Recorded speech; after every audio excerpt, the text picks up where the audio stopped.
Good morning, Unleashed Lund loyalists. Thanks for tuning in live each weekday at 8 a.m. on YouTube, Instagram, and X.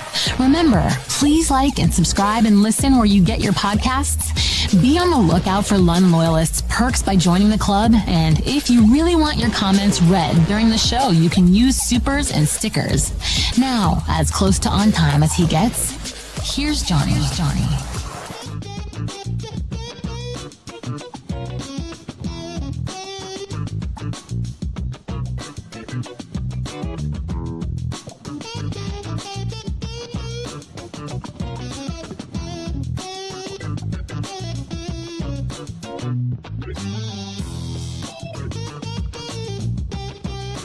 Oh, what's happening? That was a froggy voice to start. Good to see you. Good to be heard. Good to be seen. Let me fix this scene up a little bit there. There we go. Don't have to cover anything up on the episode 32 chalkboard. Got a little Saints 49ers. I missed that yesterday. I'm very upset with myself, so we're going to play that today, and it's going to make you feel better. Dallas Deion. Something weird during the NBA TNT game last night. You see that? Buster / Farhan. You don't want to be compared to Farhan if you are Buster. So we will. By the way, do you like the funk? Do you like? I've decided to go funk with the start of the show. Do you like the funk? Let me get the line up here to see how everybody is doing today, and welcome everybody to the show. A little bit of Dodgers. Sorry, I don't want to ruin your day. Very excited to see in the middle there of the chalkboard on the right, Emmerman INT, Danny Emmerman from the Bay Area News Group. He used to work with us at KMBR.com, and the reason I'm so fond of Danny is, first of all, hello, Danny. He's a great young writer, first of all. If you remember, was this a year or two ago? I guess it was 2 years because Bob Melvin was the manager of the Giants last year, where Gabe Kapler and I was standing right next to him, tried to challenge Danny Emmerman with his palatial black couch and liquor collection right there. And Danny shot right back at him. It was very cool. And for a young reporter, you gain a lot of that. But he was also very nice to my son. George was doing an internship for the Giants and doing some reporting. And Danny grabbed him and just said, "Hey, man, you need any help here? Just let me know." Most people don't do that. So very cool. And we're going to talk to him at about 9 o'clock. No exact set time. At about 9 o'clock, Danny is going to join us. And he's on the road with the Warriors. So we'll get the latest on what's going on with the Warriors. Steph Curry, Joe Lacob, we'll get into that. The jacket is what I guess we'll get to the jacket a little bit earlier because that has to do with Deion. And then we got a lot of good stuff on the Caboose Pistol Day. What is today? Wednesday, January 15th. Thank you so much for joining us. JP from the 510, Enrique, Greg. Hello, Walter. Good morning, mofos. Let's see who else is here. Leo is here today. Jazz fan is here today. Very good to see everybody. JJ Raider, Jeff, good to see you again. Gerard, great to see everybody today. Thank you for making the time for our show on a Wednesday, January 15th. Do remember, too, I try to get to as many things as I can over here. If you absolutely positively want to get something read during the show, we got the supers and the stickers and all those kind of things as well. Please make sure you subscribe to the show. Like, subscribe, please spread the word. We're over 2,000 now, so that's very good. We're off to a really nice start, about a month into the show, and that's all due to you. So thank you so much for making the time. And 8 a.m. each weekday is when we are here. Also, when news breaks, and we will do select post-game shows as well. I would have thought on the schedule, you see Minnesota, maybe Minnesota right out of the gate would have been, but not so much. They're not having a great year. So that's what's on the agenda today. Obviously, anything on your mind in the chat, whether you're watching on X, Instagram, or on YouTube. I have a chat right in front of me so I can see what everybody is saying. So say hello. Got any questions, comments, thoughts? I love that. And as we always say on the show, you do not have to agree. This is a safe space. If you don't agree, I love it, actually, because then it gets me to think. And I'm thinking, yeah, I didn't think of that. So everything is on the table. So we really appreciate it. There you go. Good morning. Before I get to that, I was going to start with Saints 49ers to put you in a good mood, because yesterday was actually the anniversary, and it was the coolest game in 25 years of doing this. It was probably the coolest game I've been to, and that includes Super Bowls and everything else, just the back and forth of the Saints and the 49ers. And I want to try to get Dante Whitner on this week, and he's kind of juggling his schedule. So hopefully we can do that and just talk about this and play some of these highlights, because obviously his hit on Pierre Thomas, if you remember the divisional game in 2011 season, 2012 playoff. kind of set the tone early, and who knew, who the hell knew the craziness that was going to happen after that. So anyway, we'll start with that. But let me start with one thing that's just on my mind just because it just happened. And maybe I'm the only one who thinks this. I've said this many times, and I think my wife is probably listening or watching, so I got to tread lightly here. But the shower is the only place in which you get any kind of peace, right? So once you get out of the shower, it's like it's on, right? You go into the shower, your life is crazy. You get out of the shower, life is crazy. But there's this, we have like a glass encased shower, and the 5 minutes that I'm in there. So how I prep the show is I prep the night before, and then I come in the morning. I'm looking at my phone and looking for other stories, and then I probably get into this studio probably a little before 7. So I have an hour to kind of get everything together. And then at about 7:50, I'll run in, take a quick shower. It takes about 10 minutes. I get out here, and that's why we're starting at 8:05 now. And then I get resituated. Okay, everything's good. Double check mics and all. Okay, we're good to go. And then 8:05, we hit it, and we're good to go. So this morning, my wife, as much as I love her and respect her, and she's awesome, it's not even really a hard, fast rule. It's kind of one of those sports unwritten rules. I don't like to talk in the shower. Like it's my I don't know, 6 to 8 minutes maybe that I get in a day where it's just like, you just, warm water, feels good. And it's kind of a think tank. Like lots of stuff come to you because nobody's going to bother you. So when someone starts talking to you in the shower, it's like nails on a chalkboard. Now, maybe I'm 100% B, you probably don't want to think about me in a shower. I totally understand that. So please don't leave. This won't last long. But it's just like the 6 to 8 minutes where you're like, oh man. And all of a sudden the ideas start flowing and you start thinking about things because you're relaxed. That's as relaxed as you're going to be in a day.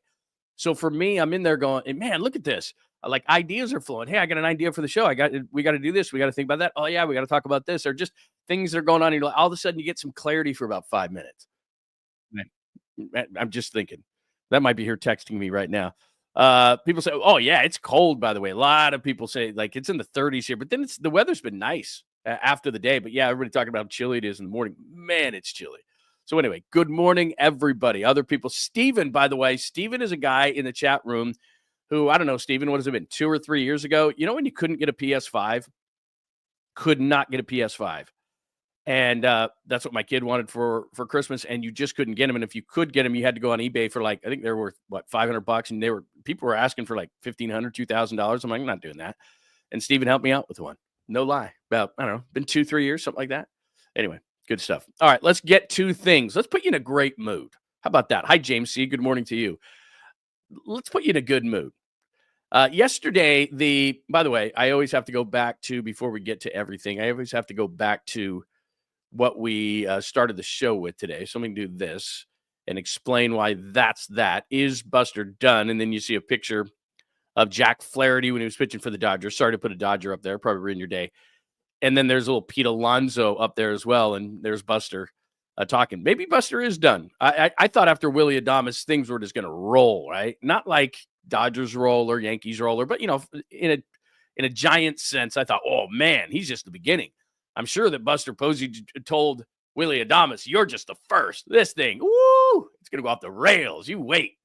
And it hasn't gone that way. So I'm starting to think, and there's still time. I mean, this is where Farhan did his worst work over the last couple of years, where he signed a bunch of guys that nobody really wanted. Now I know Matt Chapman, obviously, and Blake Snell really didn't work, but I understood the idea, and I was behind it when he made the move. But the last couple of off seasons for the Giants, it was like, who's left? And then they scrambled to spend a bunch of money. And for the most part, it was money that was not well spent. Ross Stripling and Mitch Haniger and blah, blah, blah, blah, blah down the line, and Jorge Soler. So it was last minute money that we all got excited about. Woohoo! Yeah. And then it was like, oh, these guys stink outside of Chapman, who they re-signed, did a nice job though. But I do believe, and the only reason I put this up, and let me just flash it one more time, is Buster done? I don't think Flaherty's coming, or he would have. Maybe he's asking for too much money, but I don't think Justin Verlander's number 2 starter. But based on the enthusiasm unknown to mankind, Jim Harbaugh, I do believe that they think Justin Verlander is going to be just that. And then Pete Alonso, I don't think was ever coming, but I just thought I'd flash that up there because those are guys that are available. I do think that if this was Farhan in this position and he had only signed Willie Adames that we would be all over him. We should give Buster Posey the benefit of the doubt, and I will give Buster Posey the benefit of the doubt. But in this division, especially as we wait for 𝐷𝐾𝐨𝐧'𝐭 to make his decision, we really don't care anymore. But it sounds like he's meeting with the Dodgers, and it sounds like the insiders were right this whole time that we're saying he's going to the Dodgers, going to the Dodgers, going to the Dodgers. I thought the Padres might have a better outside chance. But to be honest with you, as crazy as this sounds, and you can barbecue me for it, but I think it's true. I hesitate to say this. I think that 𝐷𝐾𝐨𝐧'𝐭 going to the Dodgers is better than him going to the Padres. Hey, before you go, what? They're so far ahead in this game. It's like, I think I said this yesterday. Frosting on the cake. Like there's already like 3 inches of frosting on the Dodgers cake, and they're just going to put another layer on it. Like the Giants aren't even in the same area code, realm, whatever you want to call it, as what the Dodgers are. They're not even really playing the same game, especially in the offseason. I guess in season they have to be. It is baseball after all. But in the offseason, it's just, what game are you playing? I'm playing, let's sign Willie Adames and then pray for Justin Verlander. What game are you playing? We're going to sign every single good free agent on earth. That's the game we're playing. So if the Padres got 𝐾𝐧'𝐭, I'm like, oh, man, because Dylan Cease and Michael King, they have a decent starting staff. Yu Darvish. It's not awesome, but it's decent. It's good. It's above average. And you add 𝐾𝐧𝐭 to that. Now they've got 4 pretty damn good starters, and I don't think you're catching the Padres anyway, but if 𝐾𝐧𝐭 signs there, that's even worse. So as weird as that sounds, I've come to the conclusion that 𝐾𝐧𝐭 signing with the Dodgers is better than 𝐾𝐧𝐭 signing with the Padres, even though you don't want to hear that, because the Dodgers are winning 100-plus games with or without 𝐾𝐧𝐭. It's like an embarrassment of riches. The Padres could really use him, and I think it would make a difference in the division, and we already know what Arizona has done. So if Buster is done, I don't know what the strategy is, and he certainly and I'm not ripping Buster for this, and if I felt like it, I would, but it's the front office. They have the purse strings. And so we all got excited for Willie Adames, and we all thought to ourselves, this can't be it.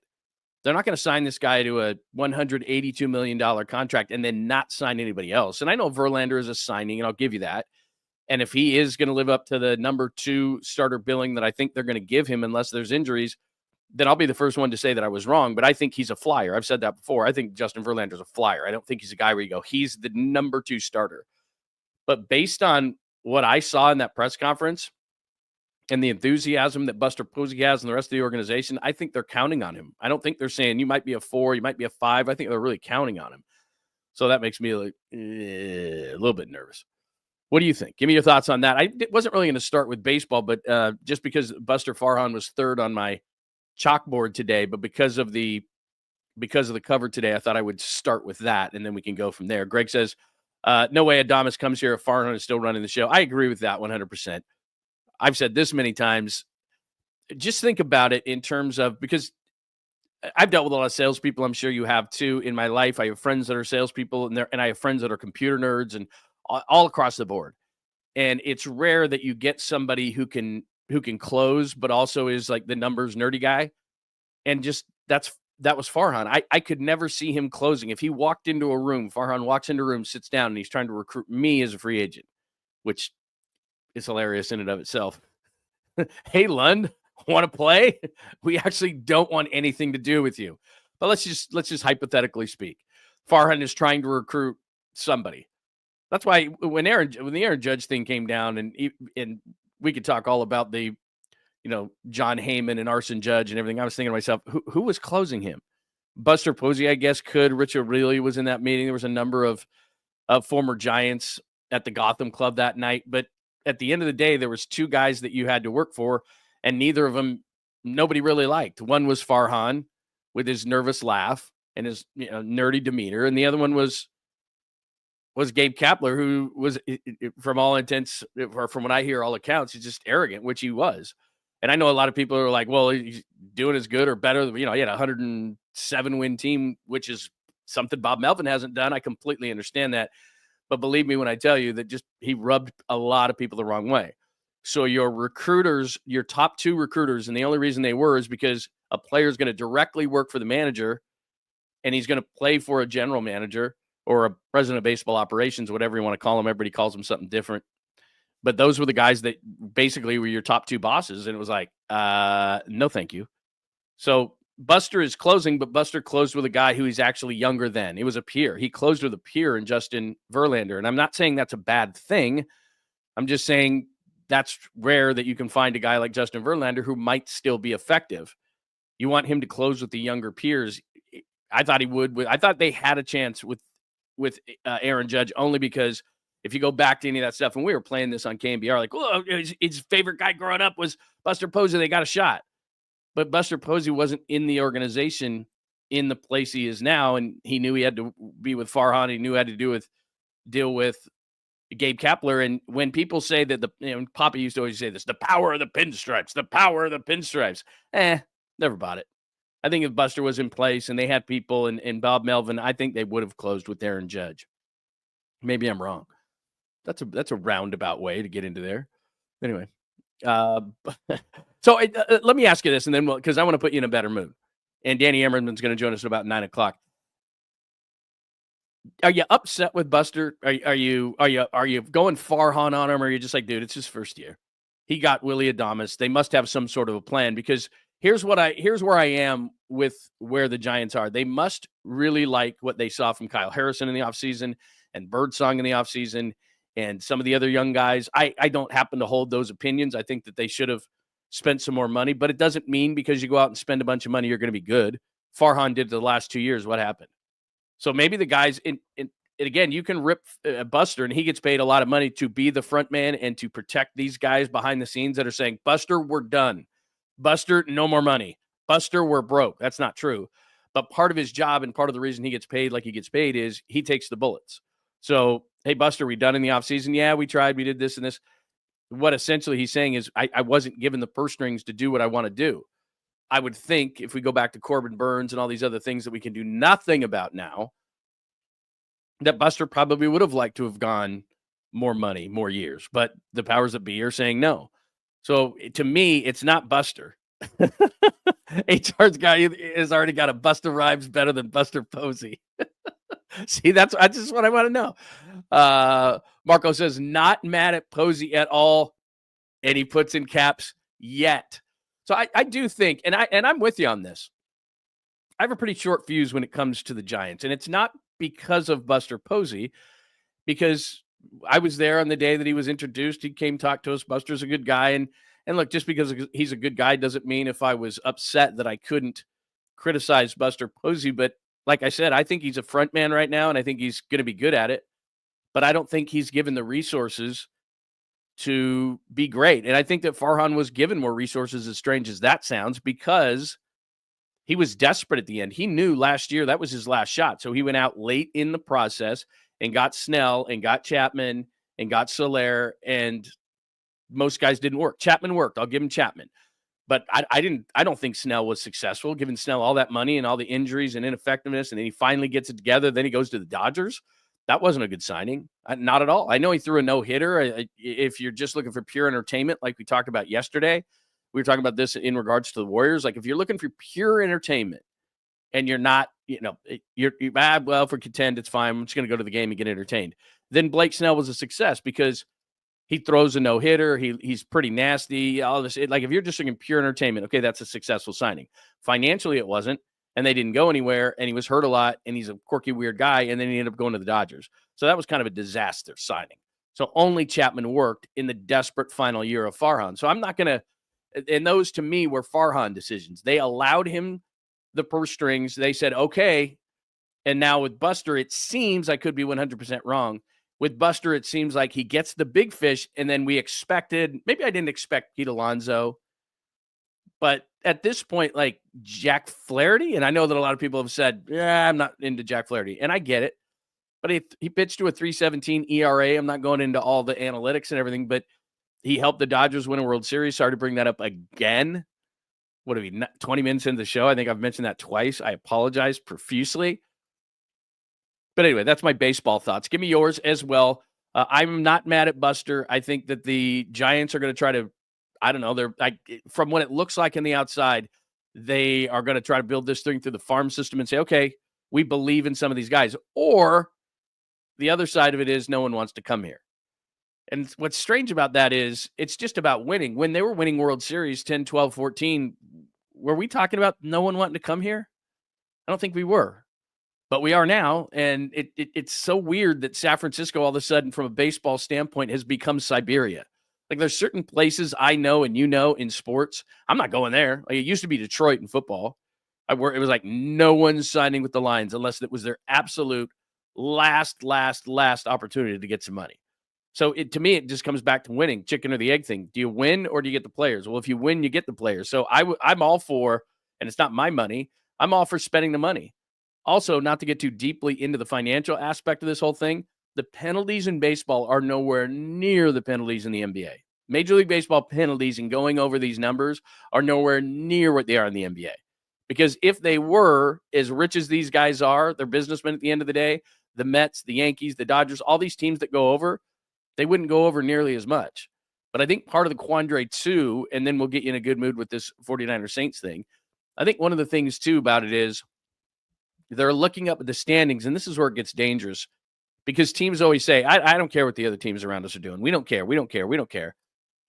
If the Giants weren't clearly the fourth best team in the NL West, they would spend more money. But I think their ownership says, okay, Buster, but let's say Buster goes to ownership, the big mahogany table that I'm always talking about. So he goes to ownership.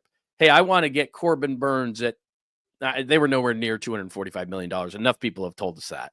Let's say it's just, what do you end up getting with Arizona? I think 215 or something like that. And then an opt out after 2 years. I think I'm roughly in the neighborhood there. But if let's say that the Giants do the same thing, we're going to do $215 million. We'll do 215. I don't think the powers that be said Buster could do that because they looked up and they said, okay, we're in fourth place right now. Is Corbin Burns going to get us where? Well, a lot better than where you are now. Webb, Burns, they probably don't sign Verlander if they sign Corbin Burns. At least you're in the neighborhood. So it'll be interesting come turnstile time because that's the only thing. And I say this all the time. There are teams who want to win at a really high level. And I think that the 49ers are in that neighborhood. If we just look at the local teams, I think the Warriors are at that level. And this is what we're going to get into with Danny Emmerman at about 9:00 is just looking at the situation that the Warriors find themselves in and all this talk about, well, should we mortgage the future? And Steph Curry wants to leave it in a better place. And, I played that for you yesterday. In fact, I have it queued up here too. We'll do this a little bit later when we talk to Danny Emmerman in about 30 minutes or so. But you've already left it in a better place. Not to go off on a tangent on the Warriors because we're talking about the Giants right now, but it was worth $450 million. They hadn't had an all-star in forever, all these different things. We don't remember, and especially the younger demographic doesn't remember, when Steph Curry came aboard here, they hadn't had an all-star since Latrell Sprewell in the mid-90s. They hadn't been serious contenders. I mean, we believe, obviously, was a lot of fun, but that team wasn't contending for championships. They hadn't really, truly contended for a championship since the 70s, where you looked at a team and you said, they are contending. And some of that was teams around them. Obviously, the Run TMC days were really, really fun, but that wasn't a championship team because the Lakers are standing in your way. There was so many other good teams that it just wasn't possible. So we go from that, a $450 million team playing in Oakland, which it's no offense to Oakland. I'm simply making the point of now to where they are now, where they're worth $9.1 billion. They have a new shiny arena in San Francisco. They are worth more money than any other team in the NBA. That's all due to Steph Curry. So anyway, I want to get into that with Danny because I could go on a thing about that, and I don't want to do that right now because we'll continue to do that. Thoughts on the Buster conversation? Are you mad at Buster? Do you think they should do more? Do you think they're going to do more? Are they going to do some late stuff, or do they look up at the rest of the division and say, we're fourth best, why do anything? And in this whole conversation that we always have, I am blown away by the conversation about no one wants to come to San Francisco. That always sticks in my craw just because I lived in Detroit to do what I do nowadays, in the radio business, I should say. I was in Detroit. It was awful. I was in Pittsburgh. It was terrible. I've been all over the country to places that you're just like, what in the what? I've told you this story before, but I was in Dallas, which I don't hate Dallas, but it's just, it's part of the weather. And it's why it's so expensive here in California is because it's so great. Last weekend, I went up to wine country, stopped, did some vodka. We hit a beach. It's just, there's a million things to do. One time I locked myself out. My ex-wife was coming back the next day on a plane. and I locked myself out of the house in Dallas. And so I thought, you know what? It was summertime. And I said, you know what? I'll just go into the back. We had a swing back there, and we had some towels and stuff hanging from with the pool out in the back. And I said, you know what? I'll just lay in the backyard. My wife was going to be back at like 8 a.m. I didn't have to be to the office till like noon. And so I said, I'll just go. I'll sleep in the backyard. Summertime, Texas. I woke up with no less than 500 mosquito bites in my ears everywhere. It was unbelievable. I jumped in the pool in the morning. It was just, I had to stay home for like 3 days. And again, I don't hate Dallas. I'm simply saying that in the summertime, when it's 95 degrees with 1,000% humidity, it's not a great place to be. So I've been a lot of places all over the country. So it kind of gives me a little bit of a unique perspective. It's it's expensive to live here. There's no question. The taxes are high. There's no question, but there's a reason for it. And so I'll always champion for California, and especially for Northern California. And I scratch my head every time I hear someone say, especially someone who lives in like Cleveland, Detroit, Pittsburgh, no offense to those places, but actually offense to those places, and guys will sign there. I don't buy it for 1 second. Not that I thought I was going to go off on this tangent today. I don't buy it for 1 second. Win. If the Giants won at a really high level, players would come here. The Dodgers are in California, right? I'm not sure. Can you double check that for me? Are the Dodgers in California? They are. And so players sign there. Players go there. Nobody ever says no one wants to go to LA. In fact, they say quite the opposite. Yeah, everybody wants to play in LA. I get it. I was born there. I was never a fan of the teams, but my point is that they have a lot of positive things going on as far as beaches and things to do and great weather. And we have a lot of those same things up here, and even more so. An actual city, all these different things. If you want that, if you want really a city feel, which San Francisco has and LA does not, if you live down in Southern California, you live in some sort of a suburb. Nobody really lives in LA. So I'm just simply saying that all the excuses that are here, or that people throw out about San Francisco not being safe or any of those other kind of things. I'm not trying to be political in any way, shape, or form. All I'm simply saying is I don't buy it. I just don't buy it. If you win, they will come. Fans will come, players will come, people will sign. It's a winning thing to me. And so when I look at the Giants and say they're not going to spend, now they spent on Willie Adames, I give it to them. But I didn't think it was going to be floodgates, but I certainly thought they were going to do more than what they've done in the offseason. And my overall point is that I just don't buy this whole they won't come thing. I just don't. For certain cities, I do. Who's signing, like the Cleveland Guardians? Who wants to sign in Cleveland? Who wants to sign? The Lions are really good. And all of a sudden, the Lions have become a destination in the NFL. It blows my friggin' mind.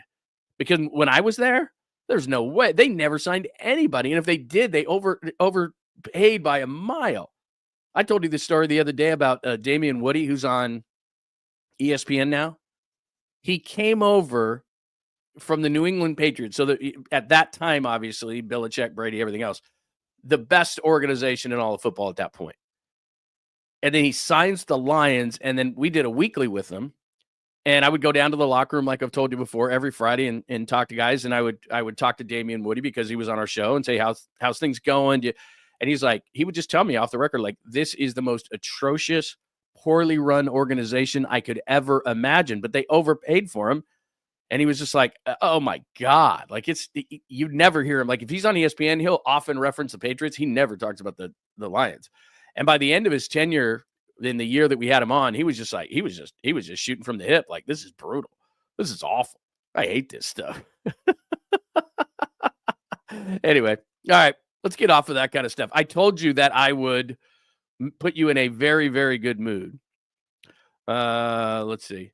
Oh, I got to check some breaking news. Hurlybird says Quinn Ewers going to the draft. That's a bad move for him, by the way. Not to go off on a college football tangent, but my God.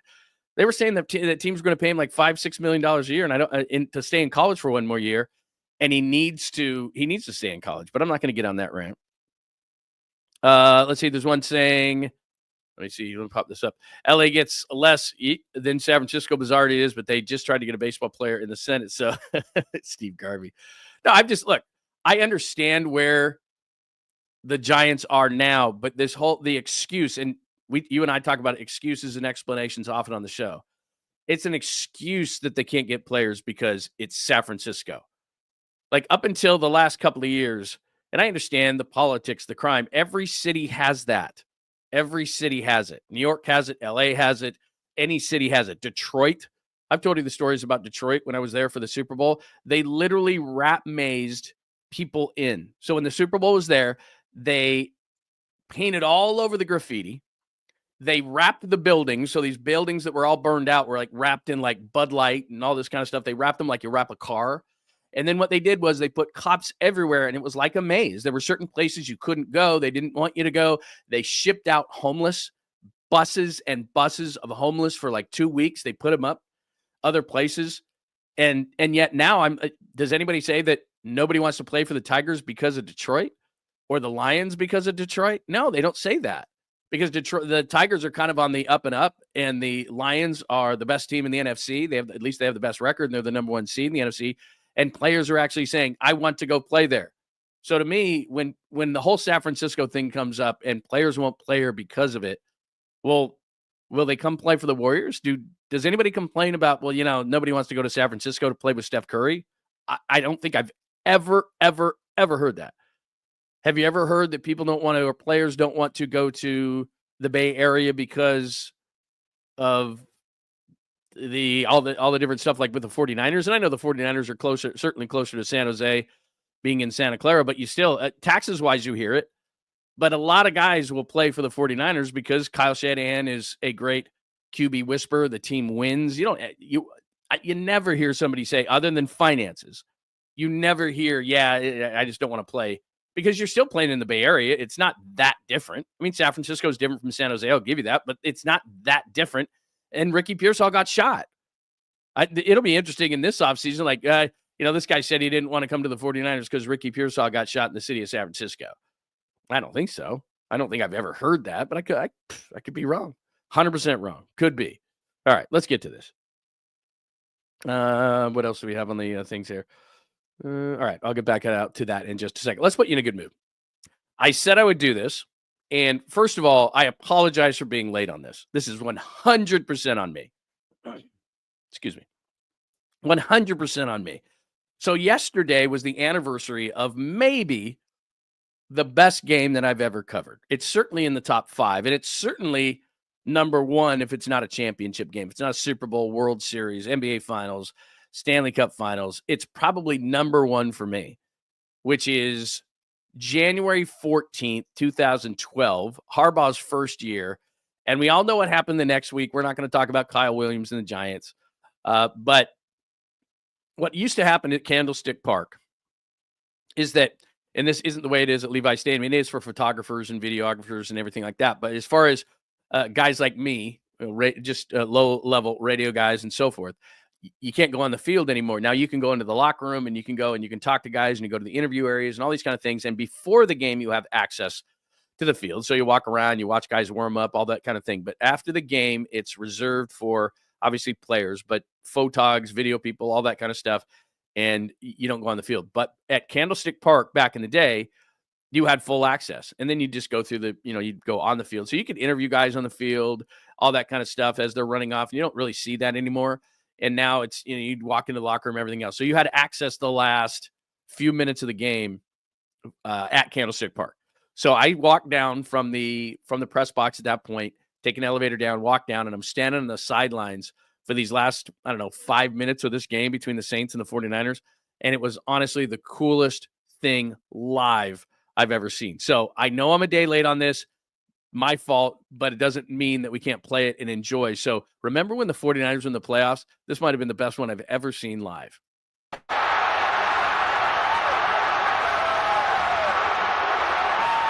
4-yard line, empty backfield. Breeze throws, Jimmy Graham makes the catch inside the 30, and Graham is inside the 10, and he takes it all the way for a Saints go-ahead touchdown, 66 yards from Breeze to Graham. On second down, he throws it, it's caught by Vernon Davis, and Davis is inside the 30, and finally wrestled out. Smith on 3rd and 3. He throws to the end zone, and the catch is made by Vernon Davis for a Niners touchdown.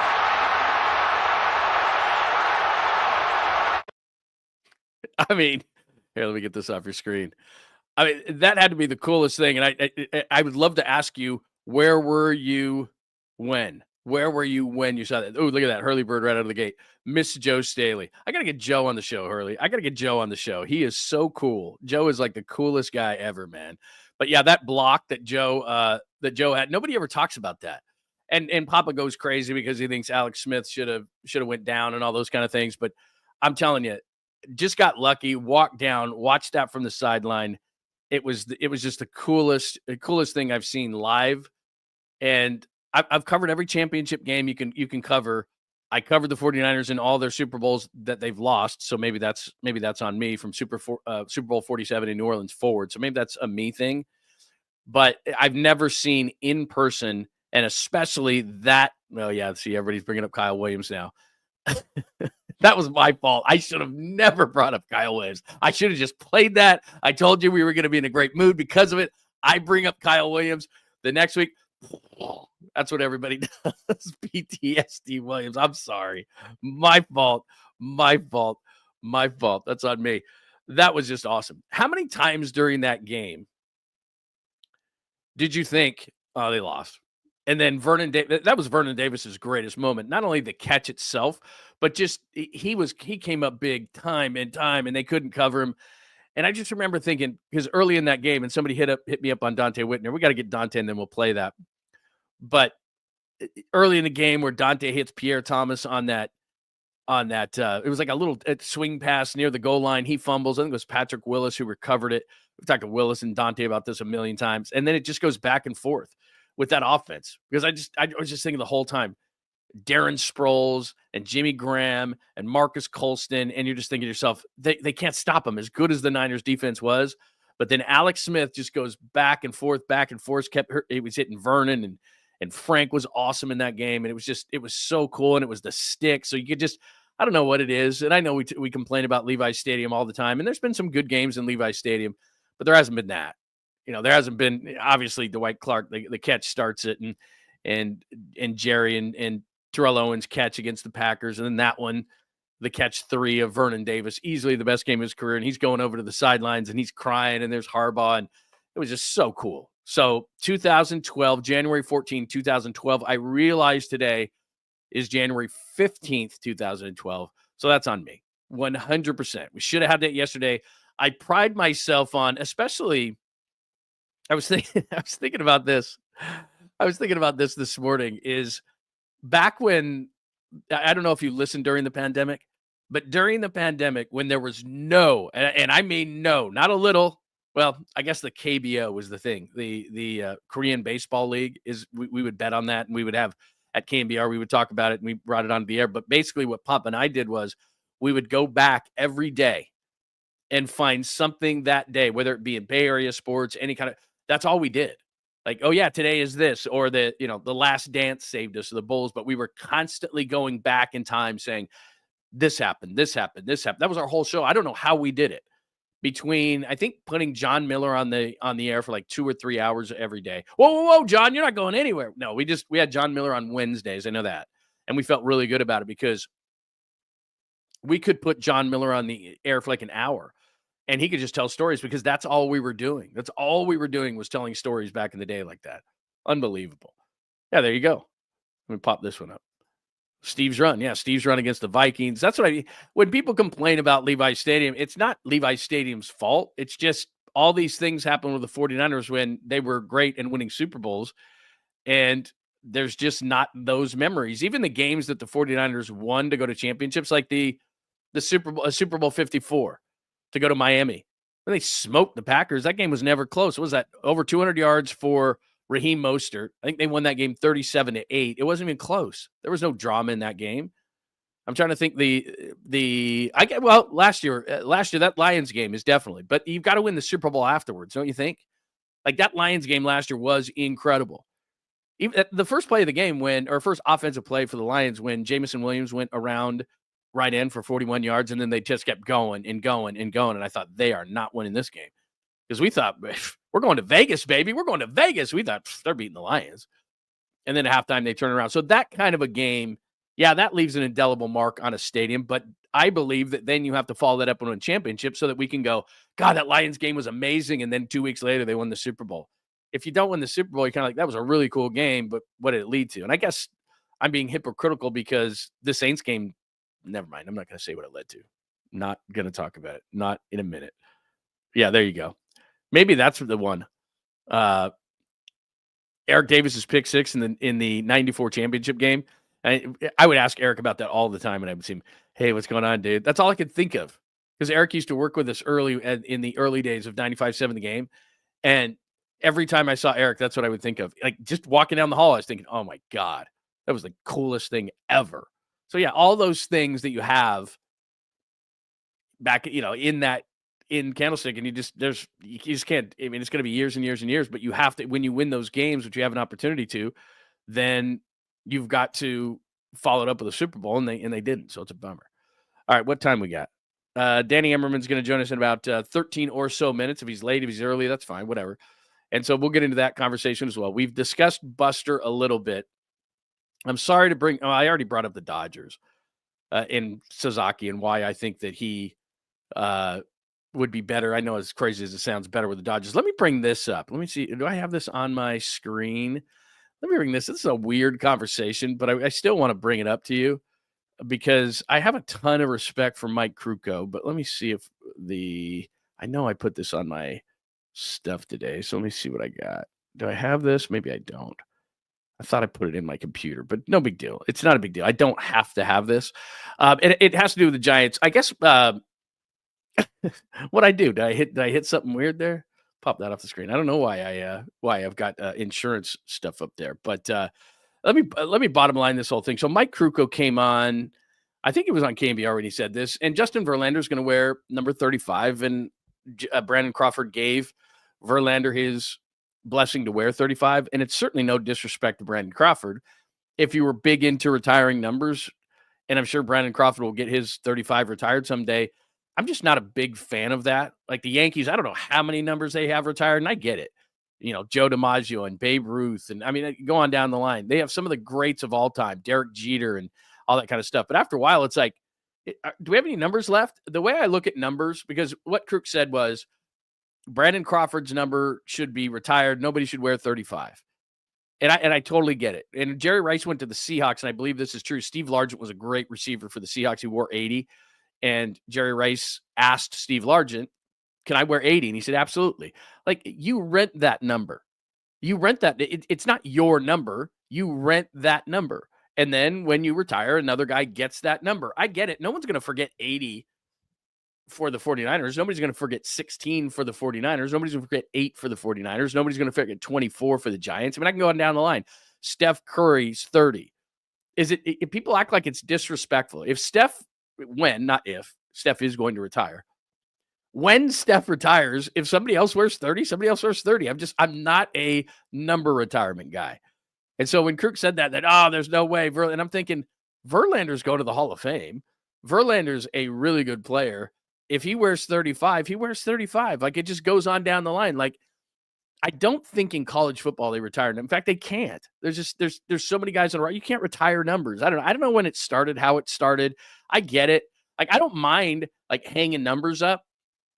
Like, yeah, put 24 up and put 30 up and put all the, the great numbers up and 25 and everything. But I'm just not a believer in let's retire somebody's number. Nobody can wear it again. Justin Verlander's worn 35 his entire career. He's a first ballot Hall of Famer. He should be able to wear whatever the hell number he wants, no matter what organization he goes to. So I'd just love to get your thoughts on that, because Kruk said there's no way, nobody should wear 35. And look, I love Kruk. He's awesome. What do we got, beef in here? What's going on? We got what's beef? What's the beef in the chat room right now? I'm looking right there. People are getting angry. No hate here, man. I've been on other shows where there's just lots of hate. We're cool here. Everybody's cool here, man. Can't we all just get along? I don't know what's going on because I haven't paid enough attention to it, but I just see people getting angry at each other. Can we please just get along in the chat room? Please. Thank you. Thank you very much. It says we good, John. Good. I don't know. I just saw some people getting into it, and I thought to myself, we're cool in here, man. We're laid back in here. So I just didn't want to get anybody getting any kind of anger. All right, before we get into a little bit of Warriors here in a few minutes, and what I'll do is before we get Danny Emmerman on the show, and he is going to join us from an airport somewhere, as he is. I'm not a big Steve. I would pop up your comment, but I'm just not. I don't like that word, and I use it on the rare occasions, but I don't like it. So I don't want anybody getting all angry with each other. That's all I'm saying. All right, let me play this because this leads into a little NBA talk, and Danny's going to join us in approximately 9 minutes on the show. And thank you so much for joining us. If you have stumbled upon us either on Twitter, Instagram, or YouTube, it's John Lund Unleashed. We do this every day at every weekday. And I did tell you we might add a Saturday show, by the way. I see. Okay, that's on me. Okay, it's ultimately my fault, as it often is. You make a great point. Me bringing up Kyle Williams has made everyone angry. Okay, that's fair. I know I shouldn't have done that.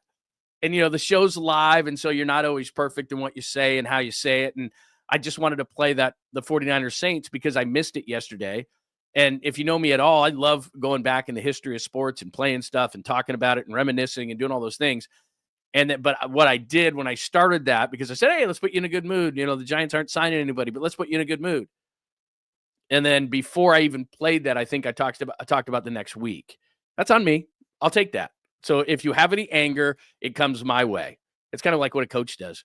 All of my players are fine. I made the decision. So that's what it is. I made the decision. I made everybody angry. Please, let's all get along today. All right. So let me bring this to an NBA front. And there's a lot of different things to unpack here. So last night on TNT, and I'm a big fan of 𝐸𝐮𝐬𝐫𝐞. His son Noah is great as well. Syracuse guys had him on a ton when Papa was there. So Greg Anthony and 𝐸𝐮𝐬𝐫𝐞 are on TNT last night. And apparently, let me go. I got to go to my my stuff here. Go to my media stuff here. Apparently, Deion Sanders is watching the game, right? Let me get to this stuff. Deion Sanders is watching the game and likes Greg Anthony's jacket and decides to tweet out the power of social media. Decides to tweet out that he wants the jacket that he's wearing. So here it is right here. Here is the tweet that he sends out. Coach Prime, I need that blazer that Greg Anthony has on tonight, NBA and TNT. So first of all, to unpack this before I play the video of it, just because somebody's asking for my jacket, it's a very unique jacket. Greg Anthony, really good guy. Covered him when he was on the Blazers. Stockbroker, New York, has a very nice style to him. He's been out of the league for a long time. If you don't remember, he was on the UNLV teams that were really good with Larry Johnson, Stacey Augmon, all that kind of stuff. He's been a commentator for a long time. You probably didn't need that background, but I wanted to make sure we were all on the same page. So he tweets that out. Obviously the people on TNT see that, and I don't know if they just said, hey, Greg, you got to give him the jacket. I wouldn't have given him the jacket, but then this is what transpired after, and they're talking about it. It actually was pretty funny, but here's what happened because Shedeur, this is a game in Dallas with the Mavericks. Shedeur Sanders happens to be courtside with a giant necklace on. Taking your jacket. I think you're going to give it to Shedeur to get his dad. He's giving it to Shedeur. Shedeur is very perplexed. Jared is now explaining to him, your dad tweeted that he's going to want that jacket. Jared is saying, take the jacket. Shedeur said, for real? He said, yes. This is your jacket now. Okay, I got you. Yeah, serious? Yes. Thank you. That happened. Yeah, all right. Shedeur now is looking at it like, seriously? I got to now. All right, so there's a couple of different things. First of all, I'm not giving up my jacket. Like, I'm Greg Anthony. You saw that jacket. That's a nice jacket. Greg Anthony's a former NBA player, been a commentator for a long time. He's got a few bucks in his pocket. No, you ain't getting my jacket. Maybe he did it for the bit. I don't know. Then the other part that intrigues me as I'm watching that is, and I know it's the era of NIL, but here's a college kid sitting courtside. It's just going to take some getting used to. Here's a college kid sitting courtside with a giant necklace worth more than probably every piece of clothing and accessories, shoes, etc. that I have, maybe worth more than my car, sitting courtside, and it's a college kid. And then I'm the same way as Shedeur, though. It's like, so let me get this straight. I have to take this jacket? Like, he doesn't want to take the jacket. And oh, by the way, the college kid sitting courtside. But anyway, I'm beyond it. It's the NIL. I get it. I totally get it. Fine, whatever. But, yeah, you see the look on his face? And great job by 𝐸𝐮𝐬𝐫𝐞 and kind of explaining the whole situation, like, because that's exactly what Shedeur was doing. It's kind of like when, I don't know if you probably watch this, John Boy Media, and they do that, and the guy explains, and he's reading the guy's lips and all that kind of stuff, and that's exactly what he's saying. He's like, wait a minute, are you being serious? Are you for real? You serious, Clark? Like, there's no, I'm a college kid, man. I'm going out after this. Like, I gotta take that. The percentage that jacket got home, I'm sure that Deion texted him and said, you make sure that jacket gets home. Like, the percentage that jacket got home is less than 20% because he's a kid. Like, I don't take a jacket anywhere because I know I'll leave it in the restaurant a million times. I leave stuff everywhere. I'm the worst, maybe the worst. Maybe outside of Papa, I'm the worst at leaving stuff places. He leaves his credit card. He leaves, like, his is a whole different thing. So he's the Jerry Rice of leaving stuff everywhere. I'm probably second on the list. I just forget everything. So if that jacket was in the back of my chair at an NBA game, no chance I'm bringing it home. But anyway, that was kind of funny. But I'm not giving up my jacket. And it is weird to see college kids with giant necklaces sitting courtside when I was lucky to get macaroni and cheese or top ramen. I would put Parmesan cheese on top ramen. Like, I would cook it. I wouldn't use the chicken or the beef or whatever the case. I never understood the shrimp flavoring. Like, imitation shrimp flavoring in soup? No thanks. So I would take and just cook those noodles. And then when I pull them out, I'd get a little bit of butter, and it probably wasn't real butter because that was probably too expensive. And I would put Parmesan cheese on the ramen noodles, and I would mix it up. And sometimes I just have it was just to mix everything up because basically your diet was, or my diet in college was, ramen noodles, macaroni and cheese, and then on the weekends, because my parents would give me X amount of money to shop, on the weekends what we would do is we'd go to Costco and we'd walk around to all the places where you could get the free samples and the free food and all that kind of stuff. And back in the day, most grocery stores don't do this at all anymore because of this. We would go to the bins, those bins where they said, please don't stick your hands in here. And I would stick my hands in there, and we would eat, like, stuff that would fill you up, like cashews or nuts or something like that, because it was like we had to save all our money for beer. So all I had was, we'd have giant jugs of water in the fridge, total guy thing, giant jugs of water in the fridge, tons of ramen. We'd go to Costco and get tons of ramen and tons of macaroni and cheese and a little bit of milk. I guess we'd have cereal and milk. That was it. And then on the weekends, we would get samples from Costco. And that's how we ate, because we'd have to make a decision. What are we going to do this weekend? Are we going to eat decently, or are we going to buy a bunch of cheap beer? And I was going to say 9 times out of 10, it was cheap beers. 10 times out of 10, it was cheap beer. That's all we did. We never did. That was what we chose every single time. Like, we didn't even have a debate about it. It's like, let's just go to Costco, get a bunch of, a bunch of carby kind of things. That's before, like, could you imagine people? Keto. How many I ate probably a million carbs a day, at least. It was unbelievable. All right. So that leads us to a conversation, and we're going to talk to Danny Ehrman shortly. It's almost 9 right now, so he'll join us at some point. Let me replay this for you. I believe I played this yesterday, but I'm going to use this as a backdrop today. Okay, they're playing Minnesota, all those kind of things, but this is really the reason I want to have Danny on here in a minute. And again, he's traveling today. He's in an airport, so he's going to join us at some point, but he's going to be in an airport doing it. But this is why I wanted to talk to him about where the Warriors are. I know they are from a standing standpoint, but now the debate is, how much should Steph ask for? Should they trade for somebody? Do you mortgage the future? You know my thoughts on all these kind of things, but I want to play it. I want to get your thoughts on it, and then we'll talk to Danny about it. But this is Steph Curry after the loss to 9-31 Toronto the other night. Responsibility on allowing, or keeping the franchise when it, in a good space and good spot when it comes to where we leave this thing when we're done. Doesn't mean that you're not trying to get better. Doesn't mean that you're not active in any type of search to if you have an opportunity where a trade makes sense, or even in the summer free agency makes sense, like, you want to continue to get better. Nobody wants to be stale or be in a situation where you're passing up opportunities, but it doesn't mean that you're desperate, just flinging assets all around the place just because you want to do something. So there's Mike understands, like, we want to win. We want to be in that position where, we've always said that you want to be relevant in the championship type of chase while, we understand we're getting older, and deeper into our careers and allowing some of the young guys to kind of blossom. But it doesn't mean you're getting desperate. So it's better to kind of be patient and understand what that looks like. And I know, Mike is always on the phone trying to figure it out. That's what a good GM does. Doesn't mean there's a deal on the table. Doesn't mean that you're desperate. Doesn't mean that you're just flinging, like I said, assets all the way around and being reckless with it. Are you comfortable with, with the activity level 3 weeks out? If there was a situation that made sense for our team, I'm pretty sure we'd know about it. It's how we've always operated. That's the expectation now. All right, so I played that for you yesterday, and I want to opine a little bit on it right now. I'll say something that I've said many times, and then we can just kind of work off of that. And by the way, there's an amazing conversation going on in the chat line that I must be a part of. So give me 1 second is completely inaccurate. Give me 90 seconds, and then I'm gonna go over to the chat line and participate in a conversation that I think is hilarious. What Steph is saying there, and he's trying to be politically correct, but he's essentially saying we shouldn't mortgage our future. Draymond Green came out after the game as well and said the same thing. We shouldn't mortgage our future. There's nothing to mortgage. There's 𝐿𝐿𝐾𝐭. That's it.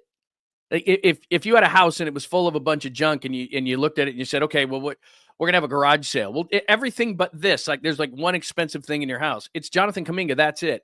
And I still think they're going to the lottery with or without him. And they're going to the lottery for a long time with or without him.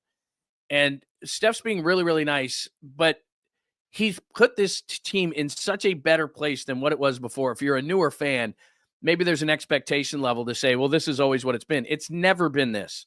In the 70s, a little bit. Run TMC gave us some fun. The We Believe year was cool. But, you can pick those things out because things were so bad outside of that. So they would have to burn down Chase Center. They would have to everybody quit. To leave it in a worse place, I don't even think Steph realizes what a bad place it was in.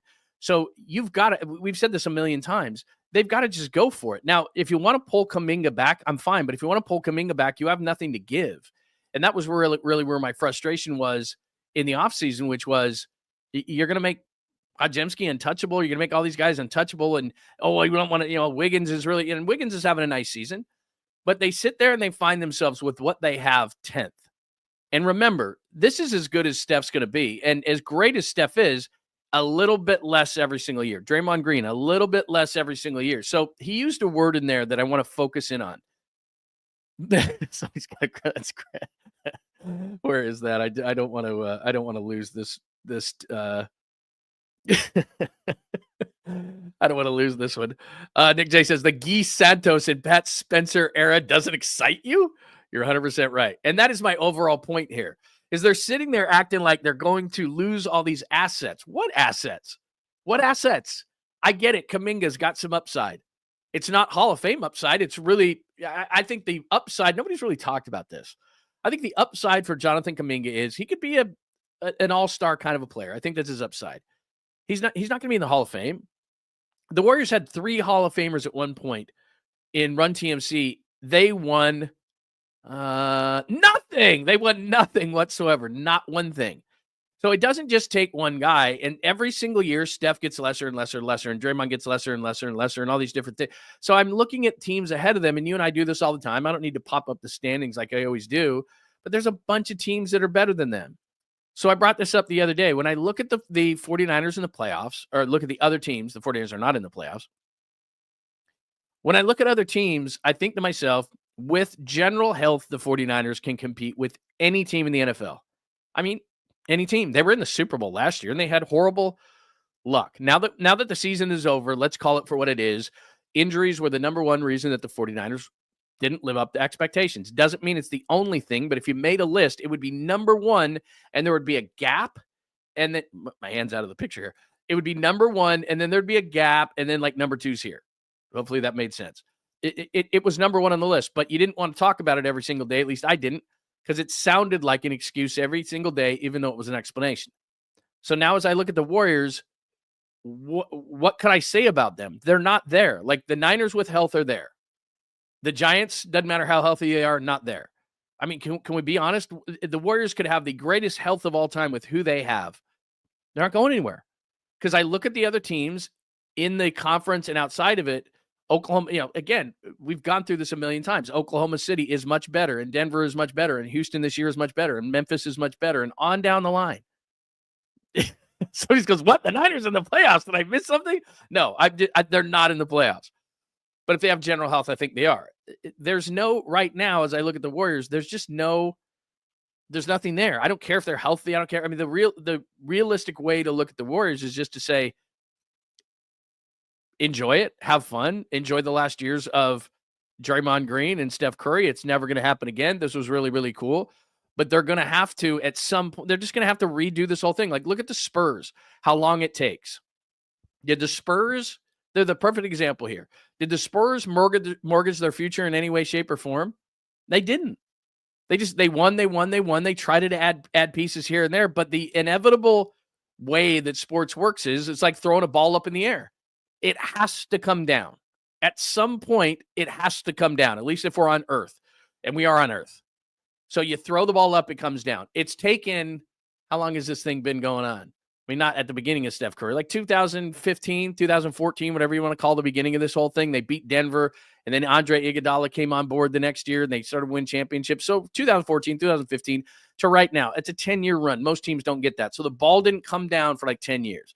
Now, there was a 15-win season in there with injuries. All these different things happened. But you understand my general thought here is that that's where we are, and everything has to end. So when I hear Steph say, well, we don't want to mortgage anything for the future, what are you mortgaging? Look, if I walked through the house, right, we're moving and we're having a garage sale, there might be one thing over there. That's Jonathan Kuminga. Everything else must go. It's wild, wild, crazy, crazy. Everything must go. There's no Brandon Podziemski. If you trade him, are you mortgaging the future? I like Moses Moody. He's going to be a nice rotational player for somebody. It's not going to work for him here. I don't know what they have against Moses Moody, but it's something.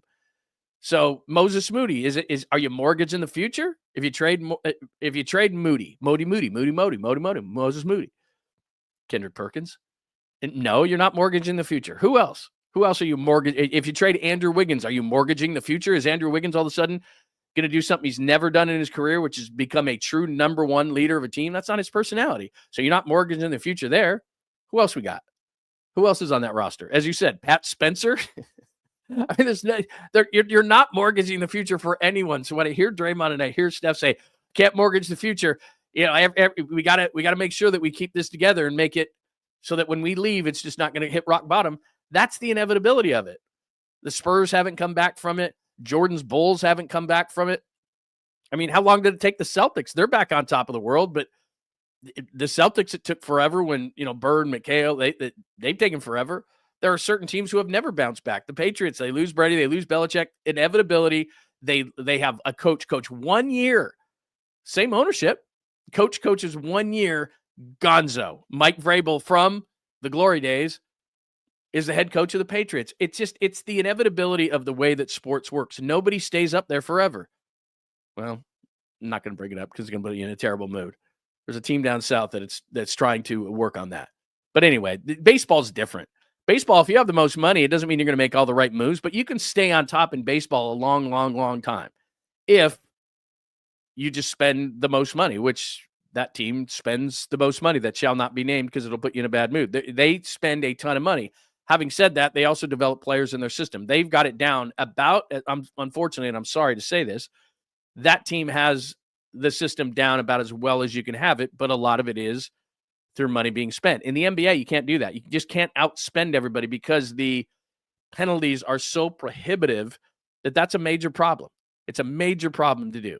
So you can't stay on top forever in the NBA. You can't stay on top forever in the NFL. In the NFL, you have a 53-man roster on game day. You have 22. So you could have a quarterback can carry you a bit, but you could have a great quarterback and then not much else around him, and he's still not going to carry you. Like Justin Herbert, I think he's getting a bunch of grief now. And the Chargers are good, not great. He doesn't have a lot of great receivers around him. I still think that put Justin Herbert on Kansas City. Would he be doing what Mahomes is doing? No. But he'd be doing some really, really good things. So anyway, I don't mean to go off on a tangent on that side, but what I'm saying is that when I hear Steph say, well, we don't want to mortgage the future, and I think to myself, what do you have to mortgage? You know, it's kind of like when you first start making a few bucks, maybe you're 24, 25 years old, and you can take risks. You can take risks with your money. You can put it into some strange stocks. You can, you know, that's the time in your life you can go off and, you know, if you're not married, the minute you get married, you start having bills, you have a house, you have kids, you're kind of locked in. That's where the Warriors are. They've spent all this money and they're kind of locked into everything. And now they're saying we don't want to mortgage our future. Well, there's nothing there. There's like when you're young, that's the great time. So when the Warriors were young, they did take all those chances and they did get all those guys and all of a sudden, wow, it worked. But as you get older, kind of like in life, and this is the same situation that the Warriors find themselves in, there's not a lot of wiggle room here. There's one guy that we all feel like could be part of the future for the Warriors, 𝐬𝐮𝐬𝐫𝐞, and I think he could be really good, but I don't think he's going to be one of those number one guys like a Steph Curry. By the way, did you see this thing? I'm glad I remembered this because I forget everything. Did you see this thing the other day where Steph Curry didn't play in a game, and so there was the kids are upset, obviously. And so he hosted all these kids and, before the game and all this kind of stuff. And it's like, yeah, I'm not playing tonight. But I mean, who does that? And that's what I mean. Guys don't have to do that. People don't have to do that to be a number one, but that's just natural to Steph. That's the kind of things he does. So when people say, like Kuminga wants to be paid like that guy, 𝐬𝐮𝐬𝐫𝐞 is like, I want to be paid like that guy. We've seen it a ton of times. Okay, but being paid like that guy comes with the responsibility of, okay, you're the guy for the franchise that oversees the franchise, and you got to do all these things that Steph does. Can you do that? And guys like, no. I just want the money. I don't want the responsibility. I don't want to be the face of the franchise. I just want the money. And that's what I mean when I'm thinking about 𝐬𝐿. He's going to be a nice player. He's going to be an all-star player, but he's not going to be. I don't think he's going to be a Hall of Famer. I don't think he's going to lead your team. I don't think he's going to be a face of a franchise type of a guy. So would I mortgage him? It would depend on what I get back. But the other thing, it goes back to something I said yesterday. They aren't a player away. They're not 2 players away. And I brought up LeBron James yesterday only due to the fact that the Suns, the Lakers, and the Warriors, to me, are in a very similar boat, which is it's kind of sinking and the guys are older and you'd really like to get them some help. But because of the, as I said, prohibitive rules in the NBA, it's just not that easy. And I wouldn't even mind, and I know that you'll disagree with me on this because you'd like it to be with the Warriors. I wouldn't even mind if Durant, LeBron, and Steph got together and then there wasn't very much behind them and they didn't have any depth, just to see if the old guys could still do it.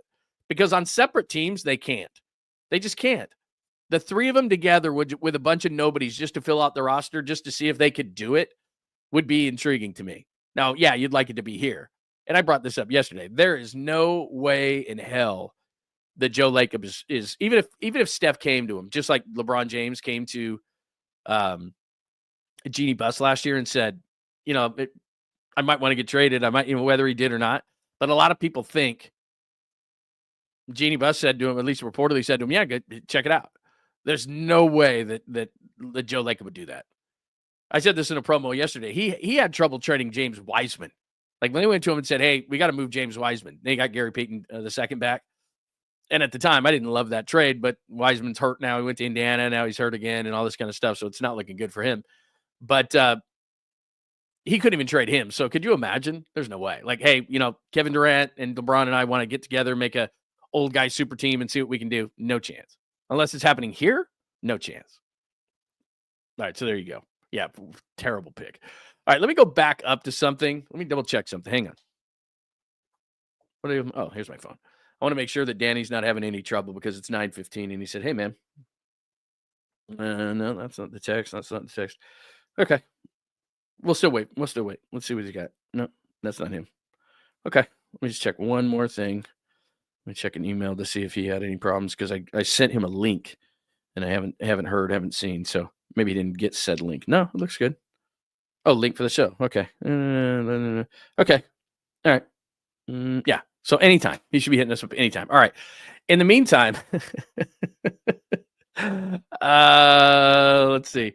Let me go back up to something that everybody was saying. When I think I brought up, what was I bringing up? College beer and all that kind of stuff. And so then college food and beer. I was talking about how cheap things were going because you had to make a choice in college. to either eat. I don't know if you did it like this, but we would go to Costco. We would get as much top ramen as you could in those big packs. We would get as many macaroni and cheese as you could get, a bunch of butter, a bunch of milk. That was about it. And then we kept a bunch of water in our fridge because we had a choice to make, either beer or food. And so people started on this whole thing. I got to go way up here. People started this whole thing about beer from college. And somebody said, I think this was Steve who said that they would save the money, but they didn't save it for cheap beer. They bought Budweiser. Budweiser to me back in the day, and again, things have changed, IPAs, all these different things. So we didn't have those choices back when I was going to college, but whatever was on sale. So I saw a bunch of names in there, but no way were we getting Budweiser. Because I think when I was going to school, the thing that was so big, and I don't know if people remember these things, the thing that was so big was Stroh's. And they would call it fire brewed. I have no idea in hell what that means. Fire brewed. But it was a 30-pack. So I could be wrong here, but a 30-pack of Stroh's might have been like $9.99. It might have been $10 for a 30-pack of beer. So what's that? 30 cents a beer? I mean, you can't do better than that. So we did Stroh's, and then whatever else was on sale. We never did Budweiser, Bud Light. There was a beer called Schmidt. Oh, there we go. Now I'm here. I see it now. There was a beer called Schmidt, which had like animals like on the side, like deer and everything.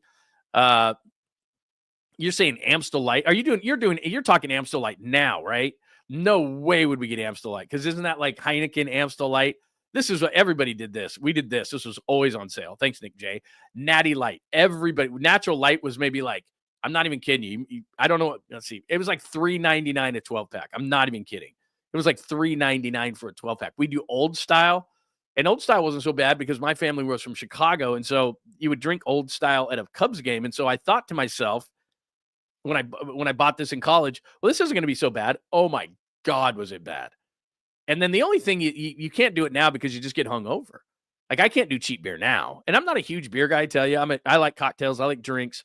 I change my drinks and cocktails up. Summertime, I do more, vodka type, fruity drinks, and then in the summertime, it's more like whiskeys and old fashions and things like that. I'm not a huge beer guy unless it's at a game, but I do think it's funny to go back into the time and see what people drank. And look at all these people. Lucky Lager. I never drank Lucky Lager. What else do we have? People talking about the different ways that they did mac and cheese, and they did top ramen. You know what I would do with top ramen too in college? It was only maybe with the beef kind, but I didn't like a lot of the liquid in there, so a little bit. And then we would chop up, like, again, we would go to Costco. Everything was Costco. We would get big old, like, bags of, the cheap ham or something like that. And you'd chop up ham, and then you might get some, like, frozen vegetables or something, and you'd throw those in there. If you really wanted to do something super fancy, you would do top ramen noodles with a little bit of the beef juice or whatever in there. And then you'd put some vegetables in there, and then you'd throw some, you'd, like, chop up some ham or something. That's when you really knew you were getting fancy. But that was about it.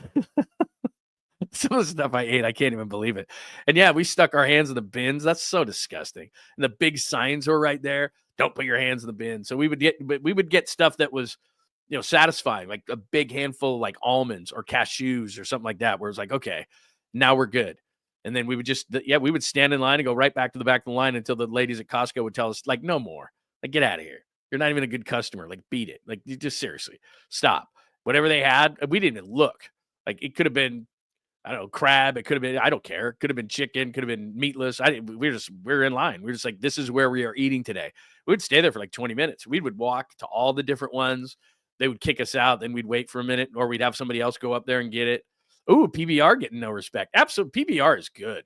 And they always put PBR in like a special, PBR in a shot, $5 back in the day. That was always a good thing. But then they'd give you rock good stuff. I just can't do it anymore because of the hangover effect now. It's just like, oh, that's a good one too. Stovetop stuffing was a big thing. Yep, there you go. That was really good. What else? Yeah, somebody's talking about, Gizmo's talking about White Claws. Have I told you this story yet? So I go down to family day or family weekend or whatever it was. My son's a junior, so I've only been to one of these. And he's at his house and everything kind of thing. And so, we look like dinosaurs, but a bunch of the parents are down there and stuff, and they're having a good time. And I'm thinking to myself, well, we go to this party at my son's house. They're going to have some beer. Like, so I look at this, they had one of those plastic play pools out there and it was full of ice. And I said, we're off to a good start. So I go and I look in this pool and I'm fishing around in there and looking. Everything is either a White Claw, one of those twisted teas. Oh, somebody's going Hamburger Helper. We didn't do Hamburger Helper because we would do Hamburger Helper, but with no meat in it. So we'd be like, we can't afford meat, not even ground beef. Like we would do Hamburger Helper, like the cheesy Hamburger helper or whatever. And we would throw certain things in it, but we didn't have enough money for meat. No meat. But anyway, we're there and I'm like, there's nothing. And they're doing beer bongs too. That was the other thing. I'm watching these kids and they had made these contraptions of like triple beer bongs and everything. And so I'm like, respect. And I'm like, so I finally go to my son and I go, what are you guys drinking in that? He's like twisted tea. I'm like, what are you talking about? So I actually had to DoorDash a bunch of beers because the rest of us and the parents and stuff are just sitting there and we're like, what are we doing? And I didn't get high end stuff because I knew they were just going to suck down all the beer. And so I think I got Bud Light, Coors Light, stuff like that. It was like 100 million degrees out still in Phoenix. And so we got beers and, we did beer bongs and stuff like that. And they were looking at us like, you're beer bonging beer? And I'm like, yeah, twisted tea. They wanted me to do it. They're like, go. Cause they're like, the old guys. They're like, old guys do beer bongs. And I'm like, we're not doing twisted tea. We're not doing a black cherry claw or whatever it is. I'm not doing that. And I'm not judging people. If you do White Claws or any of those kind of things, my wife likes seltzers. She likes them a lot. But it's not my thing. But yeah, I was down there like, you got to be kidding me. What are you guys doing? What is wrong with you guys? So anyway, that's very good. I love these kind of things where people just, I'm looking at right now. First meal I ever learned on the stovetop was top ramen. Yeah, but what's funny about it right now is my stepson he loves top ramen. And the older you get, the more you realize that kind of stuff is just horrendous for you. And I don't think I've had top ramen in years and years and years. And since he has it all the time, I think I did. This might have been a month ago or something. Just stuck a fork in there and grabbed it. I got to tell you, I don't know the last time you had top ramen. It is terrible for you, whatever the case may be. It's still good. Like it's pretty good. That brick of noodles that you think to yourself, that cannot be good. Like I'm sure that the only things that will survive a nuclear war are going to be top ramen noodles and cockroaches. And that's it. And maybe Twinkies and McDonald's hamburgers. Probably those four things, right? Oh, there you go. Cup of noodles, sriracha sauce. See, we were at one point, we were all just dirt poor. And we're all like, okay, what do we got to do here? You got to go to the store. What are we going to get? Which is a far cry from, I'm sorry that I'm going on this tangent, but it's too good. This is where it went for me. In high school, your mom and dad would never do this, but my mom did this. She hated, now we have DoorDash and all these things now, but my mom hated going to the grocery store so much. And I don't know if you were like me. If my mom was going to the grocery store, I was going because that's the only way I could get sugary cereals. It's the only way I could get, Oreo cookies. It's the only way I could get anything. If I didn't go to the store with my mom, I was getting like grape nuts. You ever eaten grape nuts? Like it seriously, it's like you're chewing on a mouthful of rocks. You feel like all your teeth are going to come out.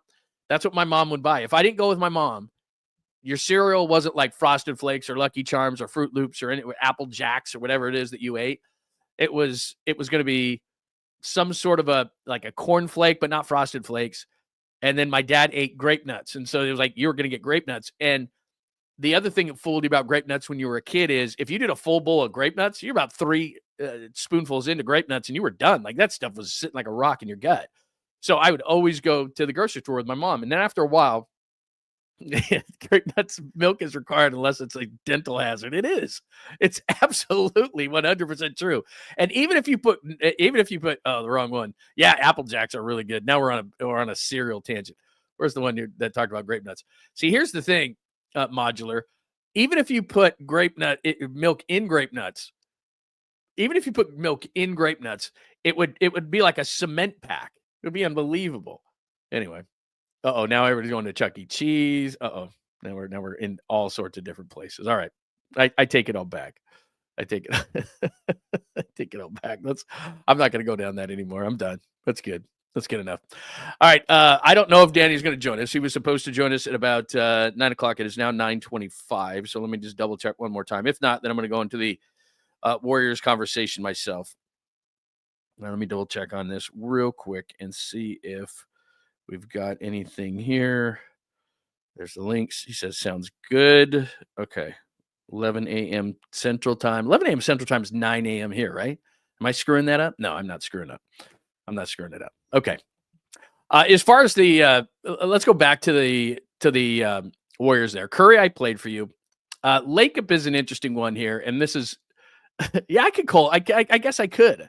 I guess I could cold call him on the air, but it's okay. We can have a conversation at some point, because what happens is in front of me is I have all these different things, and it's pretty cool that the program that we use, it will show him in like a green room backstage when he clicks into the link. And then I know he's there, and then I pop him up. So I'll know if he's here, but we'll have some fun, and we'll get Danny on at some point. Somebody called him a flake. Danny's not a flake. He's a good guy. He's Danny Emmerman. Somebody said Danny who? He's the beat writer for the Bay Area News Group for the Warriors. He travels with the Warriors. Really good guy. Great young writer. And regardless if he joins the show today, you should absolutely read him and follow him. He's very good. So let's get into this whole thing. So Curry, I played for you. And Curry's saying, we don't want to blow this whole thing up. We want to make sure that, we leave something here. And as I was listening to Steph say that, I told you, it's like, what's left when you leave, when Draymond leaves, when Steve leaves, what's left? Jonathan Kuminga? You're going to be in the lottery for 10 years. So it doesn't really matter. My whole thing with Kuminga is as much as I like him, by the way, somebody just mentioned Hot Nuts, senior softball just mentioned Hot Nuts. I have not put that into the new system. So thank you for reminding me. I'm going to write that down, because I have not put that in the system. Not that we need to play it necessarily today. Maybe when �奧𝐧'𝐭 goes to the Dodgers, we will. But I got to make sure that I put that in the system so we have it at any point that we can talk about it. But so when Curry brings up, what are we going to leave behind? And we got to leave a legacy, and we can't burn this thing to the ground. That's what you do in sports. You burn it to the ground. So the major mistake that, say, the Bulls made, and I covered that series in '98, and we've all watched The Last Dance and everything. Jerry Krause said, this is going to be it. He goes to Phil Jackson, says, this is going to be your last year, and goes to Michael and said, this is going to be your last year. And I'm thinking to myself, why would you do that? Why would you not just burn the thing to the ground? Have the Bulls been back? And I just missed the era after Michael Jordan. Have the Bulls been back at all? I mean, they've made the playoffs here and there. They've had a decent season here and there, but they haven't been back. What's the rush? What's the rush to say, you know what, we got to watch it? And they're still trying to talk, even though they're not saying they're doing it. The whole 2 timeline thing, like there's nothing. What you do as an organization is you burn it to the ground. You run this thing right into the ground. You run Steph into the ground. You run Draymond into the ground. You win. The goal is to win championships. That's it. Nothing else matters to me. And the inevitability of what goes up must come down is a fact in every single sport. It's a fact in life. So that's the way it works in the NBA. So Steph Curry, to me, I wouldn't want to trade him. Now, if he came to me, and this is what the part that I think is really interesting, because I played this cut for you, and I'm only going to play him like 10 seconds. Don't worry about what Steph says here, because I played this for you a couple of times. The Derrick Rose era. There you go, Skills. Good to see you, bro. That's it. Derrick Rose was like a blip on the radar for the Bulls. They've never been back. If Jerry Krause had it to do, or excuse me, Jerry Krause, Jerry Reinsdorf, or Jerry Krause was the GM. If Jerry Reinsdorf had it to do all over again, he wouldn't do what he did. He'd be like, let's keep going. Let's keep going. You win the championship in '98 and a self-imposed deadline of that's it. We're not doing this anymore. Not doing what? Winning championships? Isn't that what you're supposed to do? Yeah, I just don't want to do it anymore. You're the most popular team with the most popular player, maybe of all time, maybe the best player of all time. Yeah, I'm done. That was fun and everything. But, really what I want to do is go to the lottery and rebuild this thing. And what? So when I play this for you for about 10 seconds of Steph, it's not only what he says, but it's how he says it and kind of his demeanor. It is definitely defeated. Now, this is right after a game, so maybe this is not fair, but here you go. Responsibility on allowing or keeping the franchise when it, in a good space and good spot when it comes to where we leave this thing. Okay, that's what I wanted to play for you. What spot are you going to leave it in? Because you're in the middle of the pack as far as winning and losing is concerned, so you're not going to get that really high pick. Now, does that require that? No. I've used this example all the time. The Spurs traded for, remember, they didn't draft Kawhi. It was a trade with Indiana. And I think he was like the 11th or 12th overall pick. So they got lucky and they did that. But generally speaking, you got to get into the lottery and you got to be bad for a while and you get a couple of guys and then you get things going. And that's kind of how a rebuild in the NBA works. Guys don't want to go to a bad team. So it's not like you're going to get the best free agents when you're the worst team. Everybody loves Greg Popovich. Is everybody signing in San Antonio? Chris Paul did. Now people will because Victor Wembanyama is there and they look at it and they say, geez, by the way, a team that's ahead of the Warriors right now in the standings. And they look at this whole situation and they say, well, geez, San Antonio might be a good place. There's no taxes. But when they were really, really bad, nobody's signing in San Antonio. Love Greg Popovich. Want to play for Greg Popovich. Don't want to win 15 games. So when you're really bad, no one's going to sign there. So when Steph Curry says, we got to leave this in a better place, well, you already have financially. Joe Lacob owes you forever. Whatever job you want in post-career, if it has anything with it sounds like the dog ran away. You're 100% right. By the way, somebody's getting into Captain Crunch. I cannot go ADD. That is a great cereal if we're going to go on to cereals again. But nobody, just because Greg Popovich is a great coach, just because there's no state income tax in Texas, nobody wanted to play for the Spurs until Victor Wembanyama came around. Is Jonathan Kuminga going to be that kind of a player? I can't wait to play with Jonathan Kuminga. Probably not. I don't think so. So when Steph says we've got to leave this organization a certain way, you already have. You got Joe Lacob, a new arena. The value of the team went from $450 to $9.1 billion. They've done everything. They owe Steph Curry to run this thing absolutely into the ground because that's where it's going with or without Jonathan Kuminga. And there's no other asset to me. I don't know what he's talking about. Like when he says we got to leave it in a better place, and when Draymond Green comes out and says, well, we can't burn this thing to the ground. We can't leave the cupboards bare. Who is it that you cannot trade? Who is it that is, as we heard in the offseason, Brandon Podjemski's untouchable? Are you on crack? Seriously. I sound like Mr. Hand in Fast Times at Ridgemont High. Yeah, it's what? There's not an untouchable on this team. And if there were, yeah, we've talked about it a million times. Maybe it's Kuminga. But when I hear Steph and I hear what he's setting us up for, because it's not like Steph is going to come out and say these things.